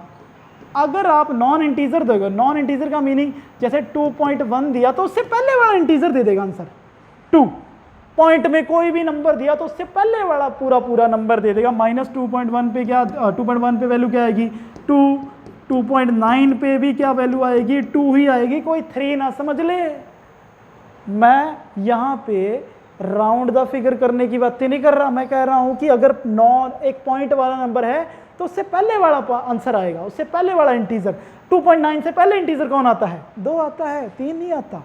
और सेम टू सेम इसके लिए वैल्यू -3 काउंट कर लेना भाई, -2.1 से छोटा इंटीजर -3 होता है, -2.1 से छोटा इंटीजर -3 होता है। तो ये फंक्शन क्या आएंगे, ग्रेटेस्ट इंटीजर फंक्शन कहलाता है। और अगर आप इसका ग्राफ करना चाहो तो सोच के देखो, मैं इस चीज़ को थोड़ा सा इलेबोरेट कर दूंगा, छोटा सा। पहले मैं 0 से लेकर, यहाँ पे 0 है और यहाँ पे 1 है, थोड़ा बड़ा बना लेते हैं। 0 से लेकर 1 के बीच के सारे नंबर होंगे 0 पॉइंट समथिंग, ऐसे ही लिख देता हूँ, बिल्कुल सिंपल, छोड़ो मैथमेटाइज करने के। 0 पॉइंट समथिंग, 0 पॉइंट समथिंग, 0.1, 0.2, 0.3। और अगर मैंने 0 पॉइंट समथिंग जैसे 0.7 है, इसका ग्रेटेस्ट इंटीजर उठाया तो क्या आएगा, 0 ही आएगा। सॉरी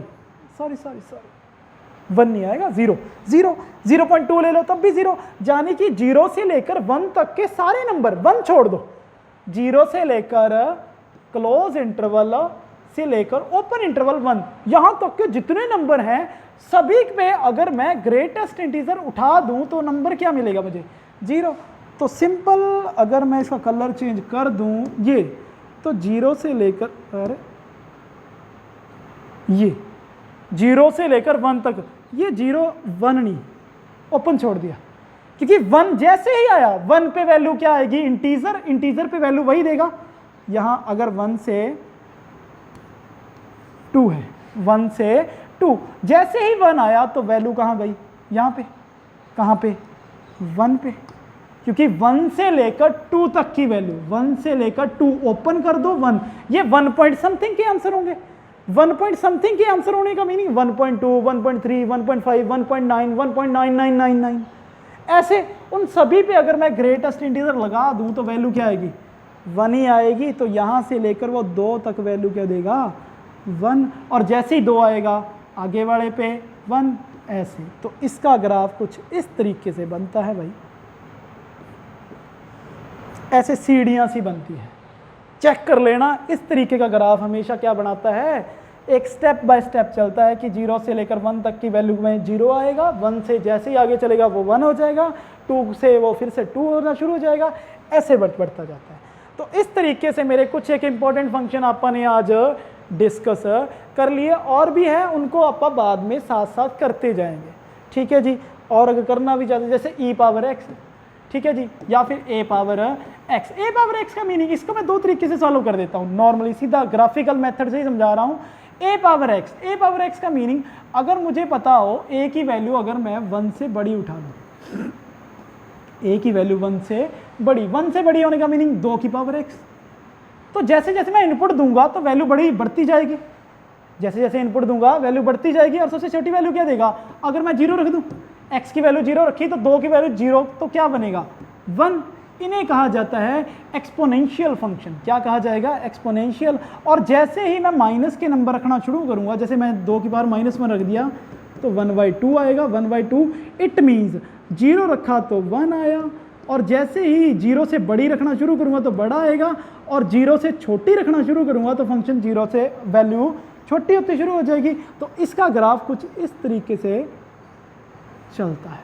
अगर मेरा a पावर x क्या होता है, एक्सपोनेंशियल फंक्शन, और a मेरा किससे बड़ा हो, 1 से बड़ा हो। और सेम टू सेम अगर मेरा a 1 से छोटा होगा, a मेरा 1 से छोटे होने का मीनिंग जैसे 1/2 है, a की वैल्यू 1/2 रख दो, तो 1/2 की अगर मैं वैल्यू बढ़ाता जाऊंगा तो ये वैल्यू और छोटी होती जाएगी, लेकिन अगर इसे मैं छोटा करता जाऊंगा तो ये बड़ा होता जाएगा, वैल्यू क्या होती जाएगी, बड़ी। तो इसका ग्राफ कुछ इस तरीके से बनेगा, इसका ग्राफ कुछ इस तरीके से बनेगा। तो उम्मीद करता हूं ये बेसिकली बस थोड़ा सा बता दिया कि एक्सपोनेंशियल फंक्शन क्या होता है, ठीक है जी। एक्सपोनेंशियल फंक्शन क्या होता है, इसमें भी डोमेन क्या है, प्लस का r है, डोमेन क्या है, प्लस का r। लेकिन रेंज क्या आएगी ना, प्लस का r नहीं, इसमें तो पूरा r है डोमेन, लेकिन रेंज क्या आएगी इसमें, प्लस का r। तो ये नॉर्मल सी बातें हैं कि ये फंक्शन क्या हो गया, ऑन टू तो हुआ नहीं, 1/1 हो जाएगा। 1/1 प्रूव करने के और भी कई मेथड हैं। जैसे ही अपनी क्वेश्चन सीरीज शुरू होगी अपन 1/1 को शॉर्ट मेथड से ट्राई किया करेंगे, जरूरी नहीं है हर बार लंबे मेथड से करेंगे, तब अपन ब्रीफली इतना नहीं करेंगे। हमें सिर्फ मेथड चाहिए, हमें सिर्फ क्या चाहिए, मेथड चाहिए। तो इस तरीके से एक्सपोनेंशियल फंक्शन हो जाएगा। आगे लॉग फंक्शन भी है, पॉलिनोमियल भी है, इवन और ऑड फंक्शन भी है, वो अपन साथ की साथ करते जाएंगे, ठीक है जी। आगे वाला देखते हैं कि मेरे फंक्शनों में क्या चलता है, कंपोजिशन ऑफ फंक्शन चलती है। लेकिन कंपोजिशन ऑफ फंक्शन से पहले एक चीज़ थोड़ी सी नोट डाउन कर लेते हैं कि हमसे वो फंक्शन में क्या कुछ मांग सकता है। एक तो वो डोमेन मांग लेगा, डोमेन मांग लेगा, और एक क्या मांग लेगा, रेंज मांग लेगा। 1/1 ऑन टू पूछ सकता है। डोमेन का मीनिंग क्या है, जैसे मैं f(x) कह दूं, x-1, ये मेरा फंक्शन है जो मुझे कुछ ना कुछ वैल्यू दे रहा है, तो इसकी डोमेन क्या होगी, जरूरी थोड़ी मैं डोमेन दूं। तो डोमेन क्या है, मैं सिंपली कह रहा हूं फंक्शन मेरा रियल वैल्यूड है, फंक्शन मेरा क्या है, रियल वैल्यूड। तो सोच के देखो, इसमें मैं कभी 1 से छोटी वैल्यू रख सकता हूं क्या, 1 से छोटी वैल्यू रख के देखो, 1 से छोटी 0 रख दो, f0 की वैल्यू देखना, -1 का रूट क्या आया, आइटा, कहाँ गया, कॉम्प्लेक्स पे, और कॉम्प्लेक्स मेरा कोडोमेन में है ही नहीं, रियल वैल्यूड फंक्शन है, डोमेन रियल है तो कोडोमेन भी क्या आएगी, रियल। तो ये फंक्शन की डोमेन 0 पे तो पॉसिबल है ही नहीं, 0 पे की डोमेन पॉसिबल नहीं है। तो फंक्शन क्या होगा कि अगर मुझे वो डोमेन पूछे तो मुझे फंक्शन की कंडीशन ऐसे दिखानी होगी कि मैं x की वैल्यू 1 से बड़ी रखूँगा तो मेरा फंक्शन क्या आएगा, डिफाइंड होगा, और डिफाइंड होने के बाद मुझे वैल्यू क्या मिलेगी, प्रॉपर मिल जाएगी, ठीक है जी। तो फंक्शन की डोमेन पूछेगा, रेंज भी पूछ लेगा। अब मेरा x से 1 से बड़ा है तो x-1, ये वैल्यू 0 से बड़ी चाहिए, हर बार कुछ भी रखोगे 0 से वैल्यू बढ़ी जाएगी, 0 से वैल्यू बढ़ी जाएगी, और नेगेटिव तो आएगी नहीं। तो ये पॉजिटिव का r क्या देगा, मुझे रेंज देगा, पॉजिटिव का r क्या देगा, रेंज। ये ऐसे वाले क्वेश्चन आप भर भर के प्रैक्टिस सेशन में करेंगे, जिसमें फंक्शन की डोमेन पूछी जाएगी, कोड मेन रेंज पूछी जाएगी, फंक्शन 1 1 है, कहाँ 1 1 नहीं है, ऑन टू कहाँ है, कहाँ ऑन टू नहीं है, ये सारे क्वेश्चन होंगे। तो इस तरीके से आप चलते जाएंगे मेरे अगले फंक्शन पे, ठीक है जी।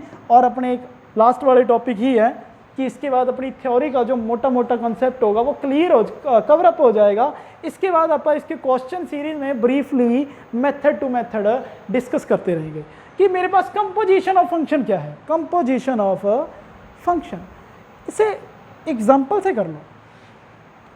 सपोज करो f मेरा है a से b, g मेरा है b से c, ठीक है जी। तो मैं कह रहा हूं कि जो वैल्यू आपके पास f की आती है, f(x = y), ठीक है।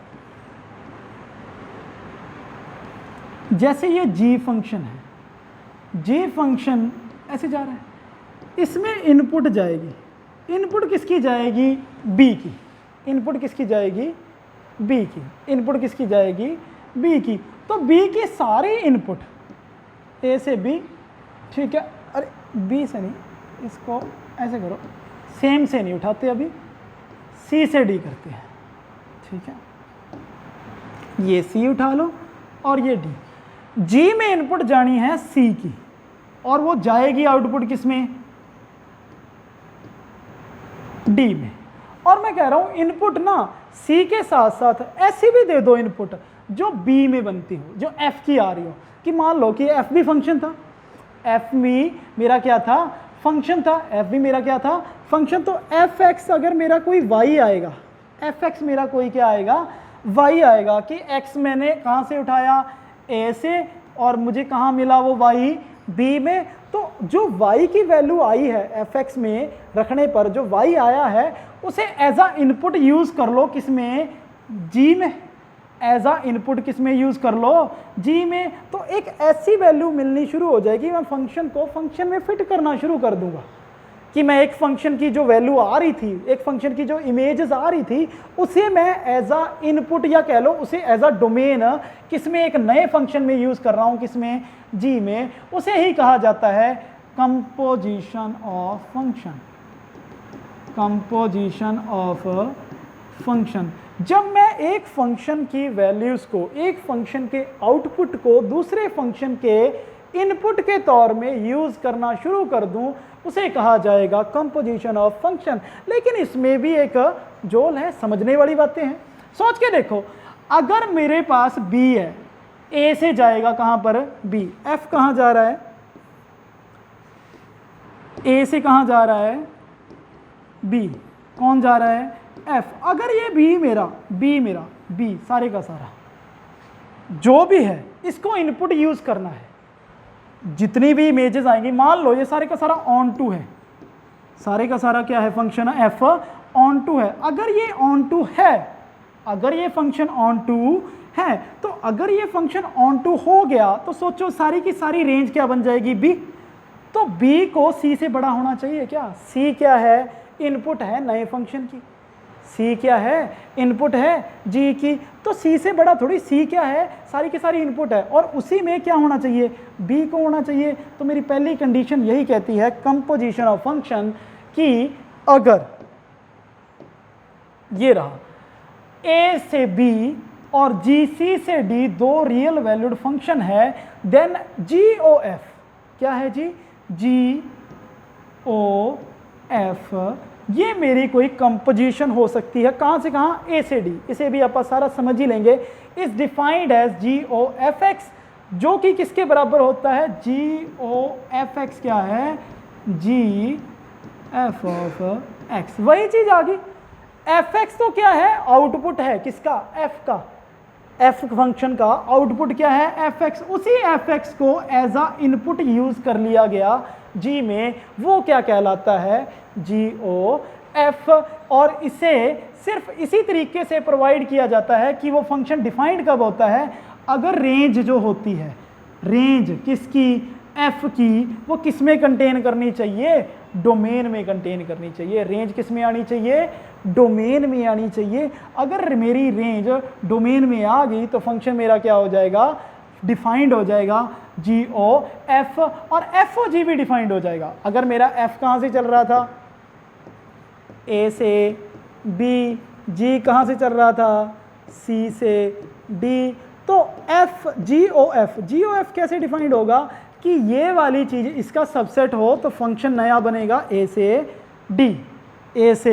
डी। और एफ ओ जी कैसे डिफाइंड होती है, सोच के देखो कि मेरा जी यहाँ पे है, सी से डी, और एफ मेरा कहाँ से है, ए से बी, तो डी को क्या होना पड़ेगा, कंटेन करना पड़ेगा ए में, तो फंक्शन मेरा कहाँ से कहाँ चलेगा, सी से बी चलेगा। फंक्शन मेरा कहाँ से चलेगा, सी से बी। अपन ने पूरी डेफिनेशन लिख रखी है। कंपोजिशन क्या होती है, ए से बी, जी सी से डी, दो फंक्शन की कंपोजिशन डिफाइंड होगी। कब डिफाइंड होगी, जब मेरा एक फंक्शन, पहले फंक्शन की जो मेरा सेकंड फंक्शन होता है ये एफ वाला, एफ का सारी इमेज, सारे की सारी कोड में, एफ की कोड में ना जी का क्या हो, एक डोमेन का सबसेट हो, डोमेन का क्या हो, सबसेट हो, वहाँ मेरी कंपोजिशन डिफाइंड हो जाती है। जैसे एफ एक्स मुझे दे दिया गया है x+1 और जी एक्स मेरा दे दिया गया है x², तो डोमेन भी बनानी है, R टू R ही जा रहे हैं,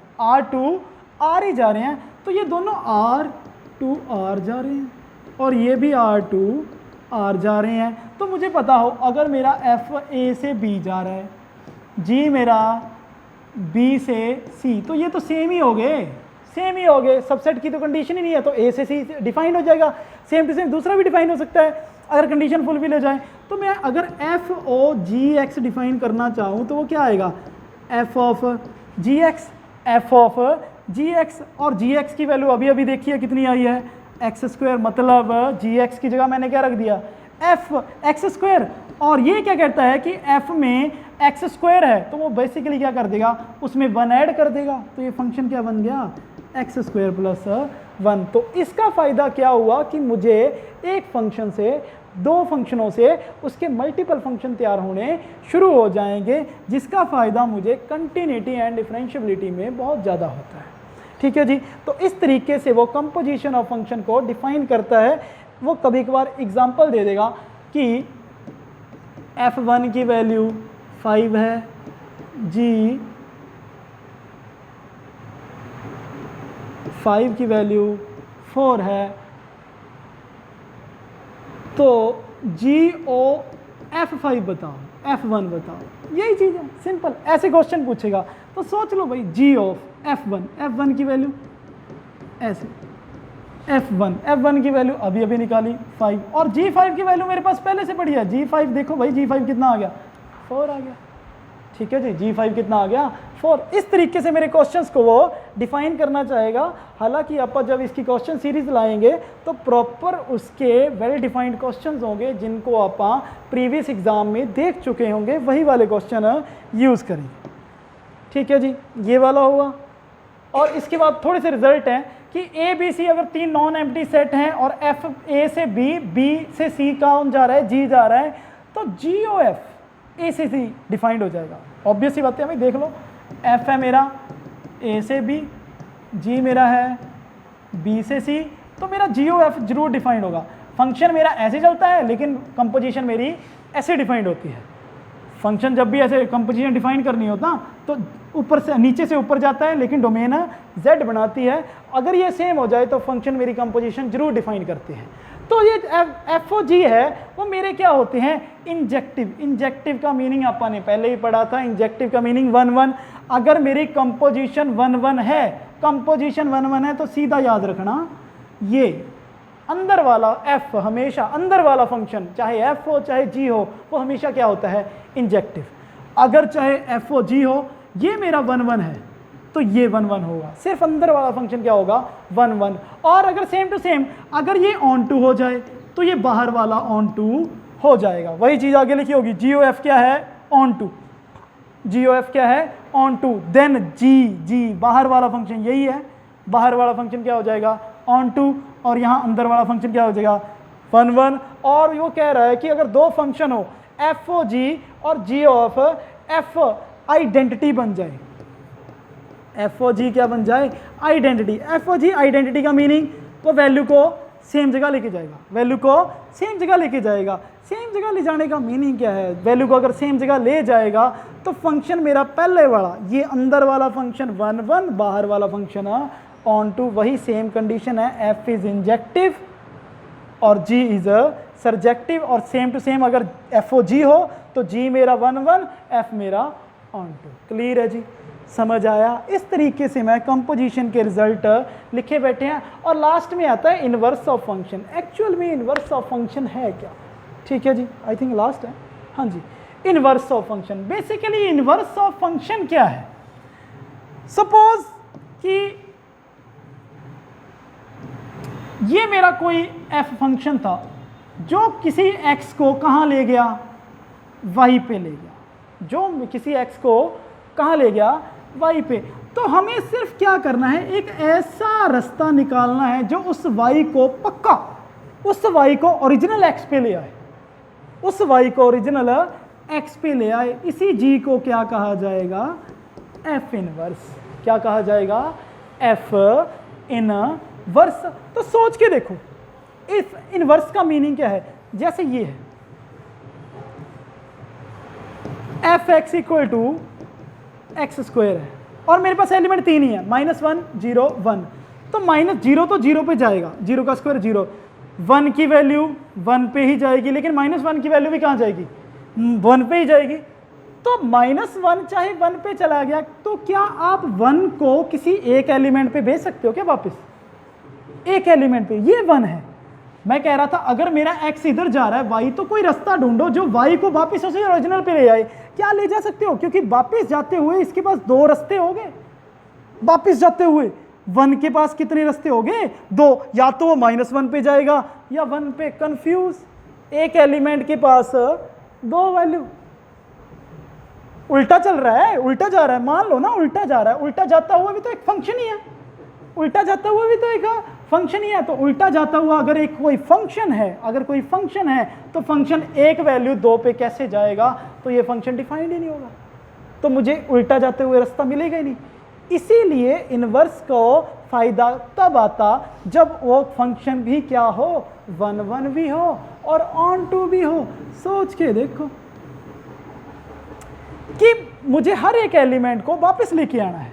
तो अगर ये 1 2 3 है, ये 4 5 6 है, 1 4 पे 2 3 पे ये फंक्शन। तो सोच के देखो फंक्शन क्या बनेगा? फंक्शन क्या होगा? इनपुट में बेसिकली क्या जोड़ा गया है? 3 इनपुट ये रही 1 2 3, 3 जोड़ो, 1 जोड़ा 3 में 4, 2 जोड़ा 3 में 5, 3 जोड़ा 3 में 6 गया। अब रास्ता ढूंढना है वापिस उन्हीं के लिए कि वो ओरिजिनल अपने प्लेस पे आए। अगर 4 को वापिस उसी जगह 1 पे लाना है तो क्या करो? एक नया फंक्शन बना दो। अब फंक्शन क्या हो गया? उल्टा। अगर उल्टा आ रहा है तो ये डोमेन बन जाएगी, ये कोडमेन। अगर पहले ये डोमेन थी, ये कोडमेन थी, अब ये डोमेन बन गई, ये कोडमेन। 3 ही एलिमेंट है, 3 ही इस साइड एलिमेंट है।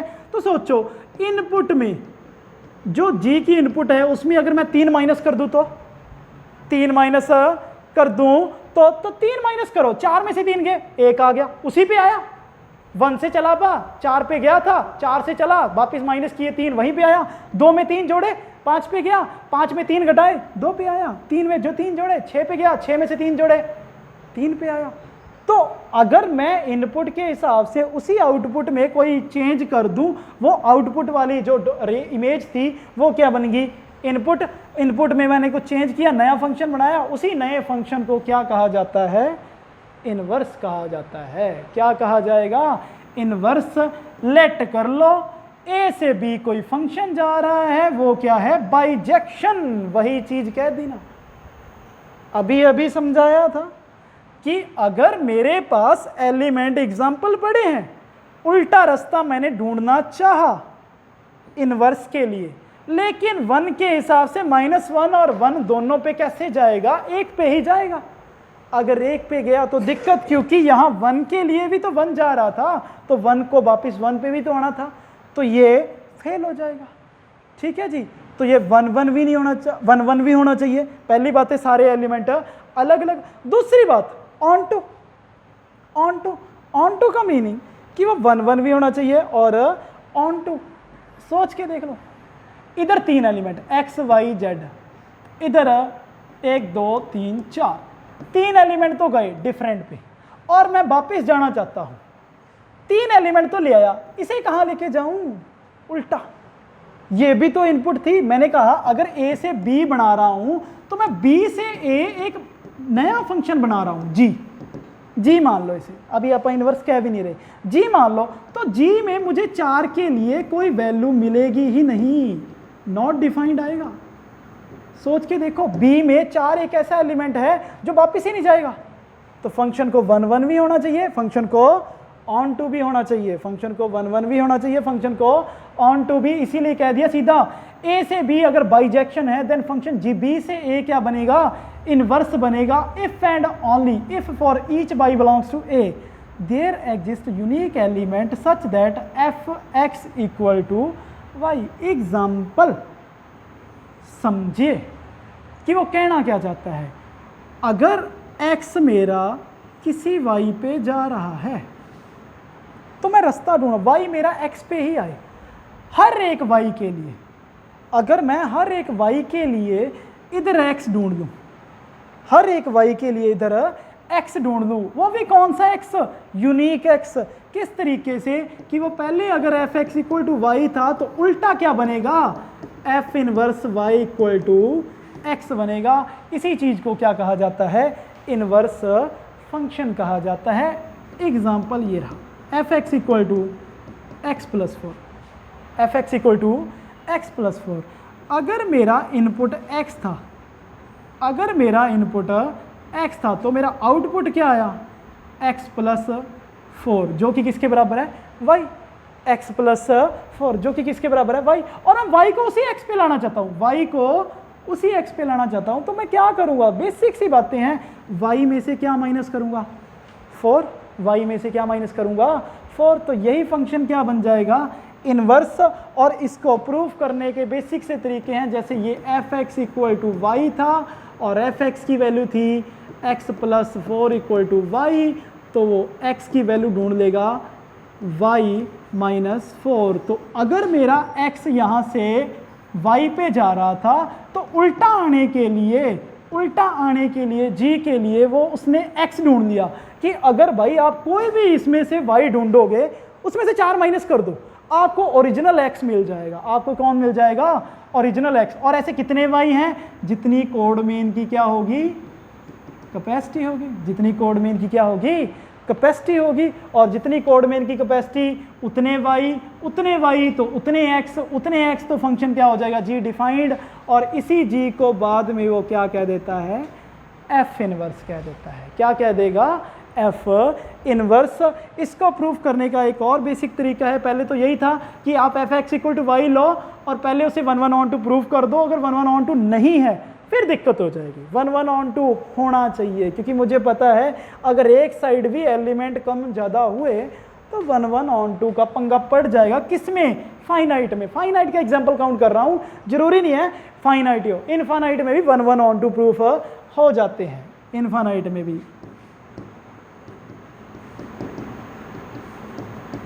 ये लो इनफाइनाइट है, f(x) equal to sine inverse x है।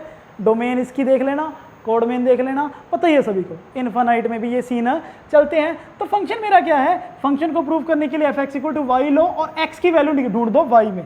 अगर आपको कोड मेन के अकॉर्डिंग सारे y के लिए इधर x मिलना शुरू हो जाएगा तो फंक्शन क्या हो जाएगा? इनवर्स एग्जिस्ट कर जाएगा। ठीक है। एग्जाम्पल कुछ और लेना चाहें, f(x) है r से r, ठीक है जी। f(x) की वैल्यू है 2x प्लस का 5, 2x प्लस का 5। तो 2x प्लस 5 है तो x में कोई भी इनपुट उठाओगे उसका डबल करो, उसमें 5 जोड़ोगे तो y पे तो जाएगा, तो वही चीज़ उल्टा करेगा। कैसे? देख लो, इसको किसके बराबर मान लिया? y। तो 2x क्या आया? पहले y में से वो 5 माइनस कर देगा, फिर बाद में वो 2 से मल्टीप्लाई कर रहा था तो y में से 5 माइनस करके वो 2 से क्या कर देगा? डिवाइड। और सोचो अगर मेरे r से r जा रहे थे, r से r, तो कोड मेन का हर r देख लो, कोई भी r है, y में से जैसे ही 5 माइनस होंगे तो कोई रियल नंबर बचेगा, उसको 2 से डिवाइड करूंगा, हर एक रियल नंबर बचेगा, तो रियल नंबर के हिसाब से हर एक y के लिए मुझे x मिल रहा है, तो फंक्शन क्या हो गया, ऑन टू फंक्शन क्या हो जाएगा, इनवर्स एग्जिस्ट कर जाएगा। और इसी के हिसाब से एक स्पेशल रूल होता है कि 1 1 ऑन टू प्रूव करने का तरीका, कि अगर मेरे पास दो फंक्शन है और उनका कंपोजिशन अगर आइडेंटिटी आ जाए, एफ ओ जी और जी ओ एक्स अगर मेरा आइडेंटिटी फंक्शन बन जाए तो एफ जी इनवर्स होता है, जी एफ इनवर्स होता है, या बेसिक कह लो एक फंक्शन दूसरे का इनवर्स होता है। तो ये ऑप्शन वाले क्वेश्चन में ज़्यादा काम आता है कि अगर आपको दो ऑप्शन दे दे, दो फंक्शन दे दे, एक f दे दिया और एक g दे दिया, और आपसे कह दे कि चेक करो कौन सा फंक्शन क्या है जी इनवर्स है, तो आप एफ ओ जी जी ओ एफ डिफाइन कर दो। अगर एफ ओ जी और जी ओ एफ दोनों x पे आ जाएं तो फंक्शन क्या हो जाएंगे, वो दोनों एक दूसरे के इनवर्स हो जाएंगे। आप एग्जांपल यही ले सकते हो, F X equal to X plus 4 और G X equal to X minus 4। देख लो एफ ओ जी डिफाइन कर देते हैं, एफ एक्स क्या आएगा, एक्स प्लस 4, जी एक्स क्या आएगा, एक्स माइनस 4, तो एफ ओ जी एक्स देखो, एफ जी एक्स यही आया, जी एक्स की वैल्यू देखना एक्स माइनस 4, और इसका मीनिंग अब पहले इनपुट एक्स एफ में एक्स था, अब क्या है इनपुट एक्स माइनस 4, तो आप एक्स की जगह क्या रख दोगे, एक्स माइनस 4, और 4 से 4 कटा तो क्या आया, ये आ गया आइडेंटिटी।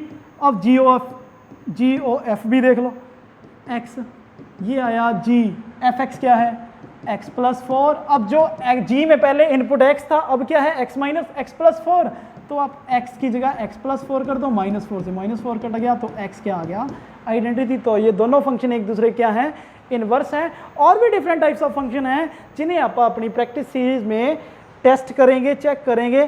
तो उम्मीद करते हैं भाई इसी के साथ आपको फंक्शन का कंसेप्ट समझ आ गया होगा, और इसके बाद आप रिलेशन और फंक्शन के बेसिस पे जितने कंप्लीट क्वेश्चंस होंगे प्रीवियस ईयर में आए हुए उस सारे क्वेश्चंस को डिस्कस करेंगे। उम्मीद करते हैं कि आपको ये वाला टॉपिक अच्छा लगा होगा, और इसी के साथ हम आज के लेक्चर को कंप्लीट करते हैं। Thank you so much.